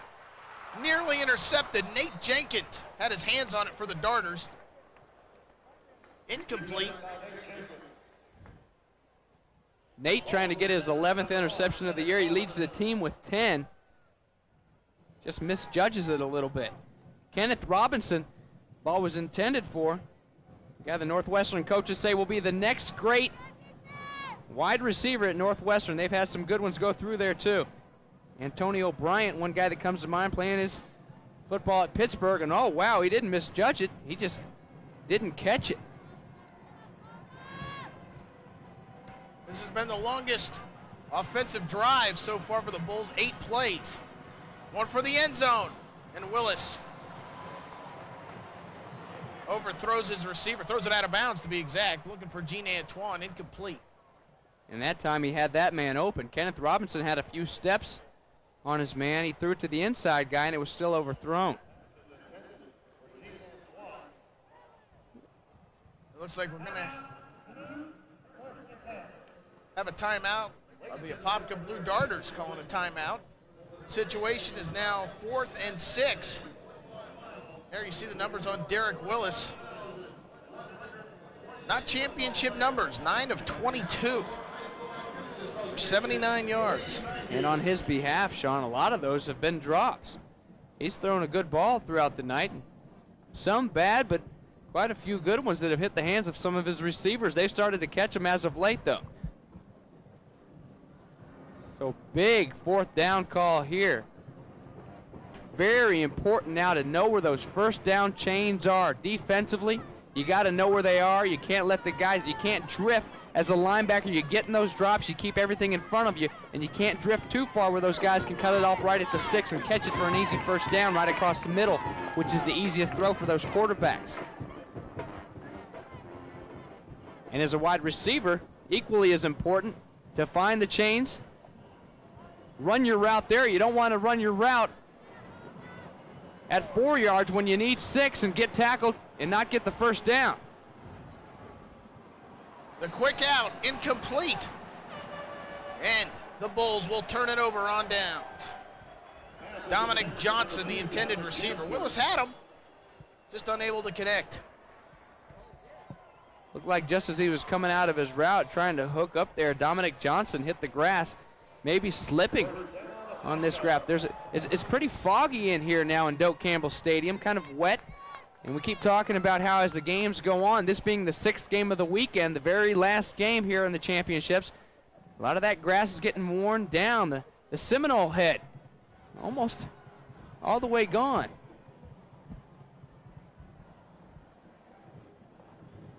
The Darters go to the ground, and that slippery surface that James just talked about comes into play as Antoine Coley slips on the ground, maybe a loss of 1, and you know what? We've played 3. Apopka leads Northwestern 27-8. Don't go anywhere. We'll be back with the 4th. We begin the 4th quarter of action. The Apopka Blue Darters on offense. The situation, 2nd and 11. Merriweather fakes the pitch, tucks it under, picks up positive yardage. He'll still be well short of a first down. He'll bring up 3rd down. The rushing attack from the Blue Darters has been oppressive, and it's been multifaceted. Baylor, Alan Abrams, Antoine Coley, even Brandon Merriweather in the mix of a 277 rushing yard performance. This time it'll be Coley. Coley searching for first down yardage, but he's going to come up a little short, and that's going to bring up 4th down. Antoine Coley's got some scoot to him, doesn't he? He's hard to bring down. as he zips around there. They finally get him down, and it's a big stop. Bringing up a 4th down, putting the ball back in your offense's hands. And they started to move things, see if they can keep it going as this fog continues to roll in a little bit here. Field's going to get even a little bit more slick before this night's over with. The total yards. Impressive. Totaling 358 for the Darters. Well, we're going to take a timeout here in the 4th. The Darters lead the Bulls 27-8. Welcome back. 4th quarter, Apopka leads Northwestern 27-8. Apopka looking to punt, and it's blocked. The Bulls block it. There's going to be a scrum around the 28-yard line, and that's where the Bulls are going to start on offense. Don't count out these Northwestern Bulls, folks. Dorian James knifing through with the blocked punt. And I'm telling you, folks, there's no place like Dade County when it comes to being down and not quitting. And 10:42 remaining. This is not insurmountable. Hang on. Crazier things have happened. Crazier things have happened on punts, as we found out earlier today in the 3A state championship. John Robinson punting for Rockledge, who won the game, got a punt blocked by St. Augustine in his own end zone. Rather than taking a safety, he picked it up and ran for a big 1st down. The quick out, complete to Kenneth Robinson. Robinson out of bounds around the 20.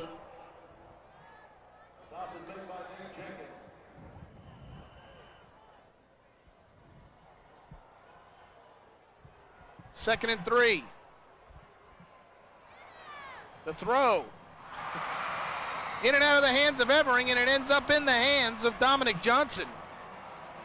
I'm assuming Johnson was the intended receiver. Evering just tried to catch it. Or slow it down a little bit for him. Took a little bit of the speed off of him. First down for the Bulls. Good job by Dominic Johnson, though. When that ball's deflected, changes the trajectory. Good job of readjusting to that football by the junior and catching it for a 1st down. Willis throwing into the end zone as a man. Touchdown. Gene Antoine gets 6 for the Bulls, but he was punished for scoring by Nate Jenkins. 15-yard TD pass. These Blue Darter defensive backs make these guys pay every time they catch the ball across the middle. This time it's Gene Antoine. He'll take it, though. Big touchdown. That a way to hang on, buddy. Boom. Watch the head and the helmet. He's up and he's okay. Wow. Good job of tucking that football away. Huge play for the Bulls. Good throw, too, by Derek Willis to lay it in there for him. The Bulls trail by 13. They're going to go for 2 and try to cut this lead to 11. Willis, the throwback, has a man wide open. Touchdown.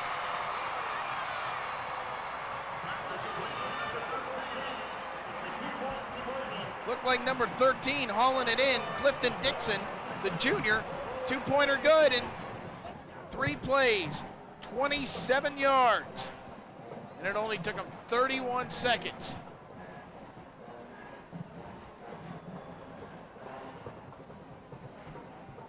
Give the Bulls a short field, and they will take advantage. This all got started on a Dorian James blocked punt, and the Bulls were able to convert. I still can't get over that lick that Nate Jenkins put on Gene Antoine, and Antoine holding on to the football. Good job. There's another guy, Brandon Merriweather. He's had a few big shots in that defensive secondary throughout the night. Both these teams coming to play in the second half. The band's rocking. Can the Bulls bring it back? The Darters. Brandon Merriweather down to the 40. 31-yard return. And just when you thought the Bulls were gaining momentum, Merriweather gets the big return, and now there's an injury on the field for the Bulls. Looks like the cornerback, Sean Melvin Screen, number 3. We'll take a quick timeout as there is an injury on the field. The Apopka Blue Darters in the fog lead the Northwestern Bulls 27-16. On first down, looking for a hole, goes forward, picks up a few. Positive play, Leo Waiters with the tackle. And it hasn't reached the field yet, but the fog here in Tallahassee is really starting to push its way in from the south end of the stadium. There you can see a little bit of it. Hope it doesn't turn into Soldier Field, the way it looks up here.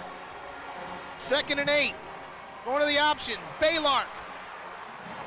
And a great open field tackle made by Leo Waiters, saving a first down. And that'll bring up 3rd down. Here it comes. Looks like the Hound of the Baskervilles out here. There's Sherlock Holmes. Get that cap going. I'm sure those Northwestern Bulls would like to think that's just that smoke coming out of the Bulls' nose. You see the cartoon where here we go, big 3rd down play here. Can the Bulls hold them? They hold them here. They're going to put their offense back. Who's got to score twice now to get back in this game. On 3rd down, Abrams gets the first down as he crosses the 50.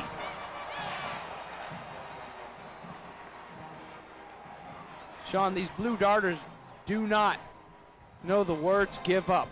They have scrapped for everything they've gotten all night long.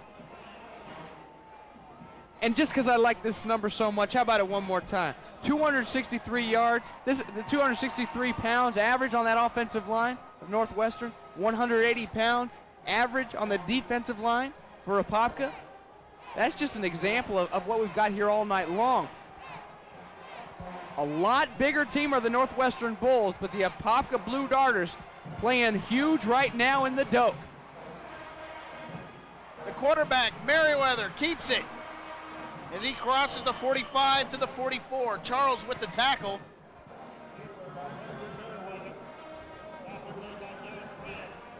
Brings up 2nd down. Sean, I think if Brandon Merriweather rather, doesn't put those 2 balls, the fumbles on the ground earlier, he pitches this football. Good job staying in pitch relationship by Antoine Coley. He tries to get it out there. He sees his guy out there in pitch relationship. Coley's out there. If he can pop it out to him, he's going to pick up a lot of yardage on that play.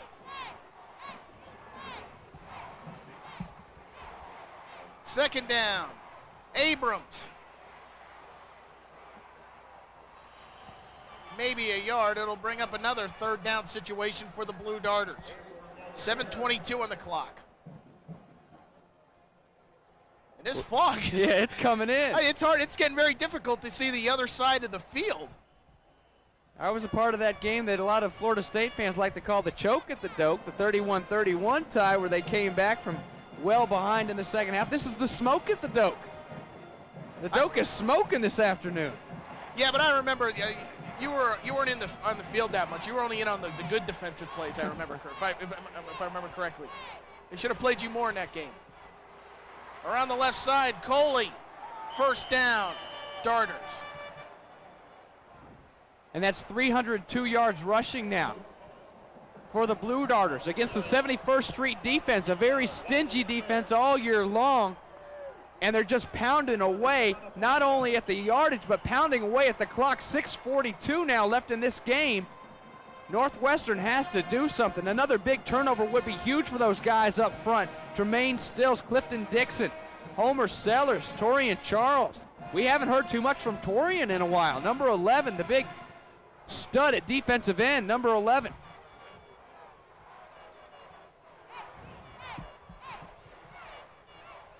They continue on the ground. There is a fumble. And it looks as if Coley was able to jump on it. That'd be a loss of a couple. And one thing, while the fog makes it difficult to see, it's also very damp. So not only is the field going to be a little slick, so will the ball.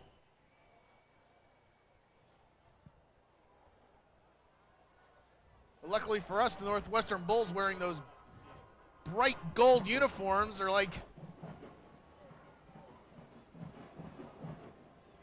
bright signs out there. Just follow the yellow brick road, I guess, and we'll be able to find out where the ball is. Baylark into the secondary. Baylark crosses the 20. Baylark down to the 10. DeAndre Asbury saved a touchdown. 32-yard gain. What a performance from the fullback, Steve Baylark. And again, they hit him on that dive play. Every time, every play, number 5 and number 32, Coach Max Edwards, the defensive coordinator, said take them down to the ground just so they don't spring one on us. He's watched too many tapes, too many games of these Blue Darters popping out that quick dive, quick hit, and a quick fix as far as the yardage goes. A little hand fighting down the way. Baylark tries to cut it back. Merriweather keeps it. This wouldn't be the first time that the Miami Northwestern Bulls have had serious problems with Orlando teams. 2 years ago, the Northwestern Bulls, who were ranked in the top 10 nationally at the time, played a scheduled midseason game on the road at Orlando Evans. And Orlando Evans defeated the Bulls. So Orange County teams have not been friendly to the Bulls. And there is Kennard Bradford, the man who started this game, number 7, as he is out with an injury. Merriweather, the quarterback with the keeper, goes nowhere. And that will bring up third down. The 2001 Florida Football Finals on Sunshine Network are being brought to you by Dairy Farmers. Got milk? And by Checkers. You gotta eat. 3rd and 10. Alan Abrams fighting forward down to the 5. Uh-oh, careful, guys, careful. Guys pushing after the play. Don't want any personal foul penalties called now. This late in the game, this much on the line. That's big Jimmy Surgley, Torian Charles. 2 big guys going at it. And Sean, the guy that was responsible for a lot of those yards last year, we got a flag down on the play. Trey Smith was in town. It's up for Mr. Football today. Went to Leon Washington of Andrew Dead ball, Jackson. personal foul, blue, 15 yards, spotted a foul, 4th down. Wow, they throw it on him. That's not on that man. Looking around, there's is number 9 for the Blue Darters, Alan Abrams. I don't think it was on him. I think it was on Jimmy Surgley they called it on. He and Torian Charles pushing around a little bit. Well after the play. So back up the Darters. That'll be 4th and 20. And the visibility is good enough to play a football game, but you couldn't land an airplane out here. All I'm seeing right now are Northwestern Bulls and goalposts down on that field. Here's another look at this. We need the Darters to put on like yellow jackets to help us out.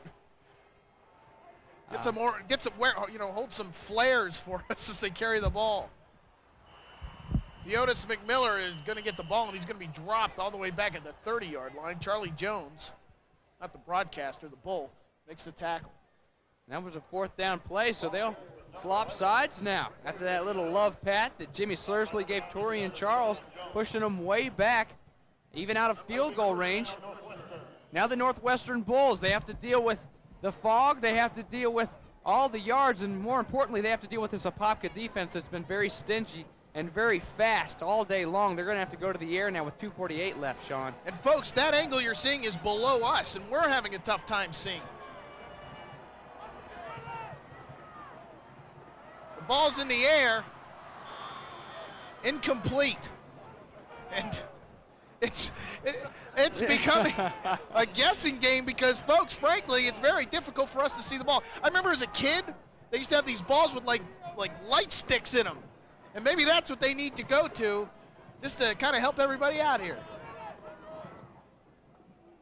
This is a bizarre scene settling in on the 6A championship game. And I was joking about that playoff game at Soldier Field a few years back, but it quickly is turning into just that.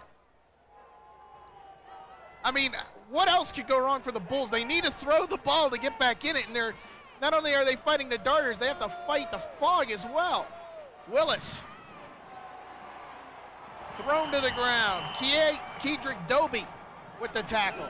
And that's what you don't want because it kills the clock. Try to get rid of it, throw an incomplete pass and stop the clock rather than take the loss. They're going to have to use a timeout here. Let's see if we can take a look at the big play here. Willis knows he has to go to the air, but nobody open, and then tries to do it himself and then runs out of room. Doby bringing him down.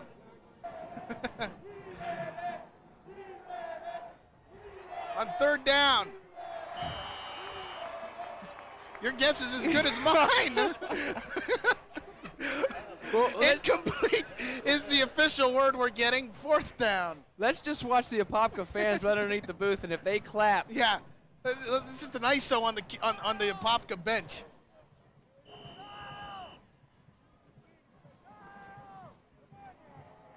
Surreal. Folks, it's very difficult to even see the Blue Darters on the field from our vantage point at this time. I've resorted to watching the monitor. I'm going to watch the monitor. 4th and 14. Does Play that of the help? game. Game can end. It does. Game can end right here. Willis goes up top, but I believe the ball was batted away. Turnover on downs. The Bulls only have one timeout, and it looks as if the Apopka Blue Darters are going to bring the large school state championship back to Orange County. Sean, you know what? The sizes of their ring fingers may not be quite as big as the Northwestern Bulls, but they'll wear those state championship rings proudly at Apopka High School. The little big men are going to take home a state championship tonight.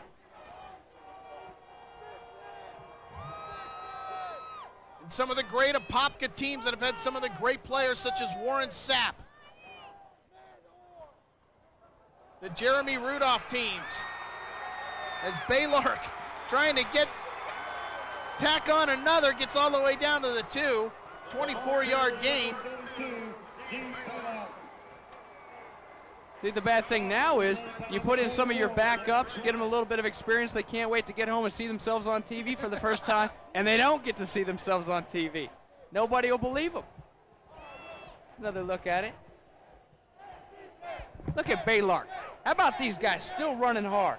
Huh? I'm so dang impressed with these Apopka Blue Darters. They've shown so much heart tonight here in Doak Campbell Stadium.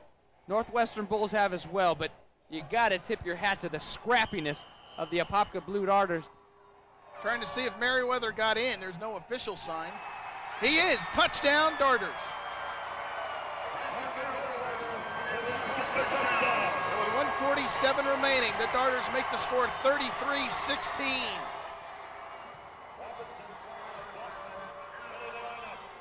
And somewhere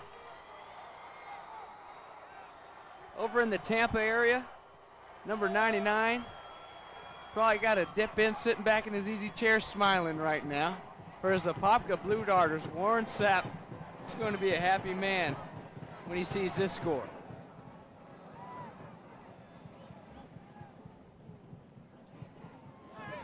They're going to attempt the extra point. And I'm assuming the official saw it go through. It's good. 34-16 is our score. Darters in the lead. And Coach Darlington's down there still coaching, but he knows he's very close to bringing Apopka its first ever state championship.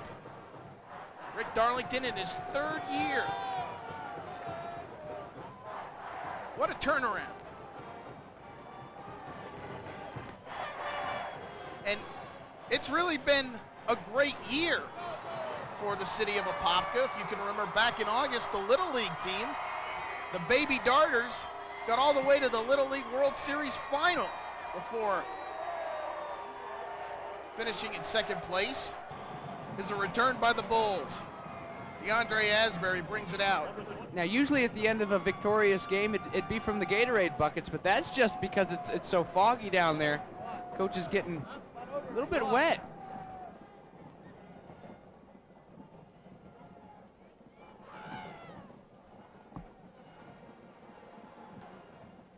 Waiting for play to resume as Asbury is helped off the field. Looks like he's all right. It looks like he just kind of twisted his ankle.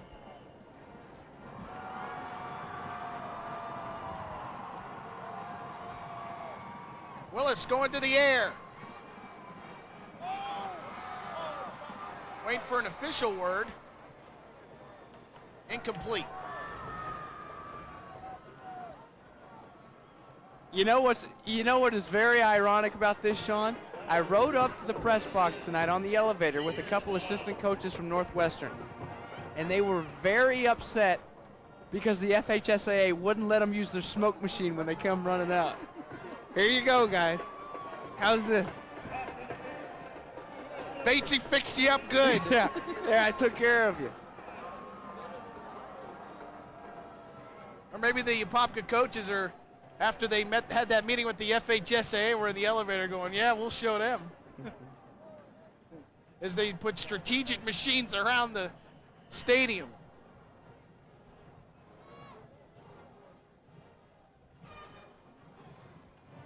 Pass interference was called. 15-yard penalty. The Bulls are now on the 40-yard line. Willis scrambling. Throws. Incomplete. 1:19 on the clock.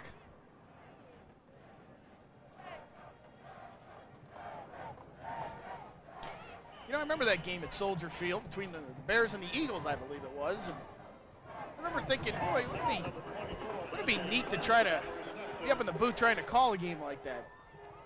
Lo and behold, here we are. Chicago thick. South. On the south side of Chicago. In the foggiest part of town.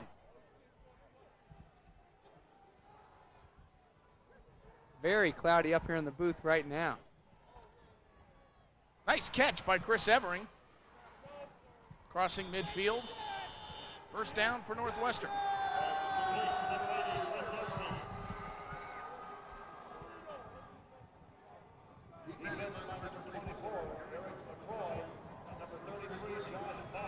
Wonder if his buddies ever call him Chris Evering Lloyd. No, they got divorced. 1:09 remains on the clock. The official's trying to spot the ball. Maybe just trying to find the ball.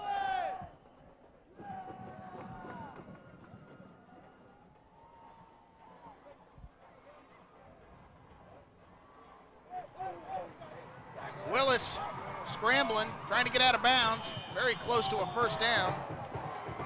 Gets to the 35 and might be about a yard short. But the clock stops with 57 seconds.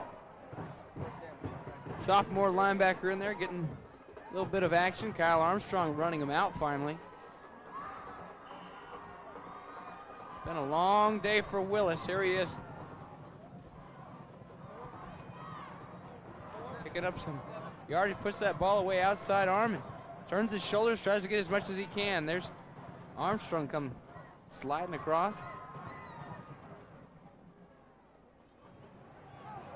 Willis puts it up in the air. It's going to be knocked away. Nearly intercepted. Eric McCroy had his hands on it. Well, total offense, Apopka's been impressive, 434 yards, but they're still well short of the state record, which was set by Union County against Frostproof in 1996. As a Frostproof team that Travis Henry played on. In that game, there was 564 yards of offense by one team, Lake Butler Union County. And total offense, that game holds the record, over 1,000 yards of offense, 1,006. I believe there could be one football game that has over 1,000 yards of offense from both teams. Coach Darlington. Records don't mean much now. And what a great way to cap off, Sean, a fun 3 days. FHSAA really knows how to put on a show for the state championships. We've gotten to meet some great guys, the likes of Gavin Dickey. All the guys that were here for Mr. Football, watch some outstanding football here in Doak Campbell Stadium. And Florida State University, thank you very much for bringing everybody in. Florida State University has put on a great weekend here at Doak Campbell Stadium. Awesome place. The last couple of years we spent in the swamp over in Gainesville, and the transition was very smooth. And we'll be back next year. We will be here in Tally, as the games will be held back here in Doak Campbell for the 2002 season. Jared Oliveira knocked that ball down. 36 seconds on the clock.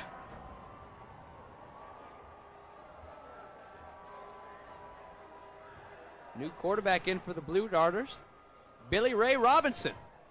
Don't tell his heart. There was a turnover on downs, and that's it. Robinson takes a knee, and it just depends on when the official will start it. The Darters will not have to run another play. Let's just hope that Kennard Bradford, a guy who really got this wave started, the junior quarterback, number 7, had one heck of a first half. Let's hope he's okay. And let's be okay walking around on the sidelines. He'll be back next year. We're the Blue Darters. Wow.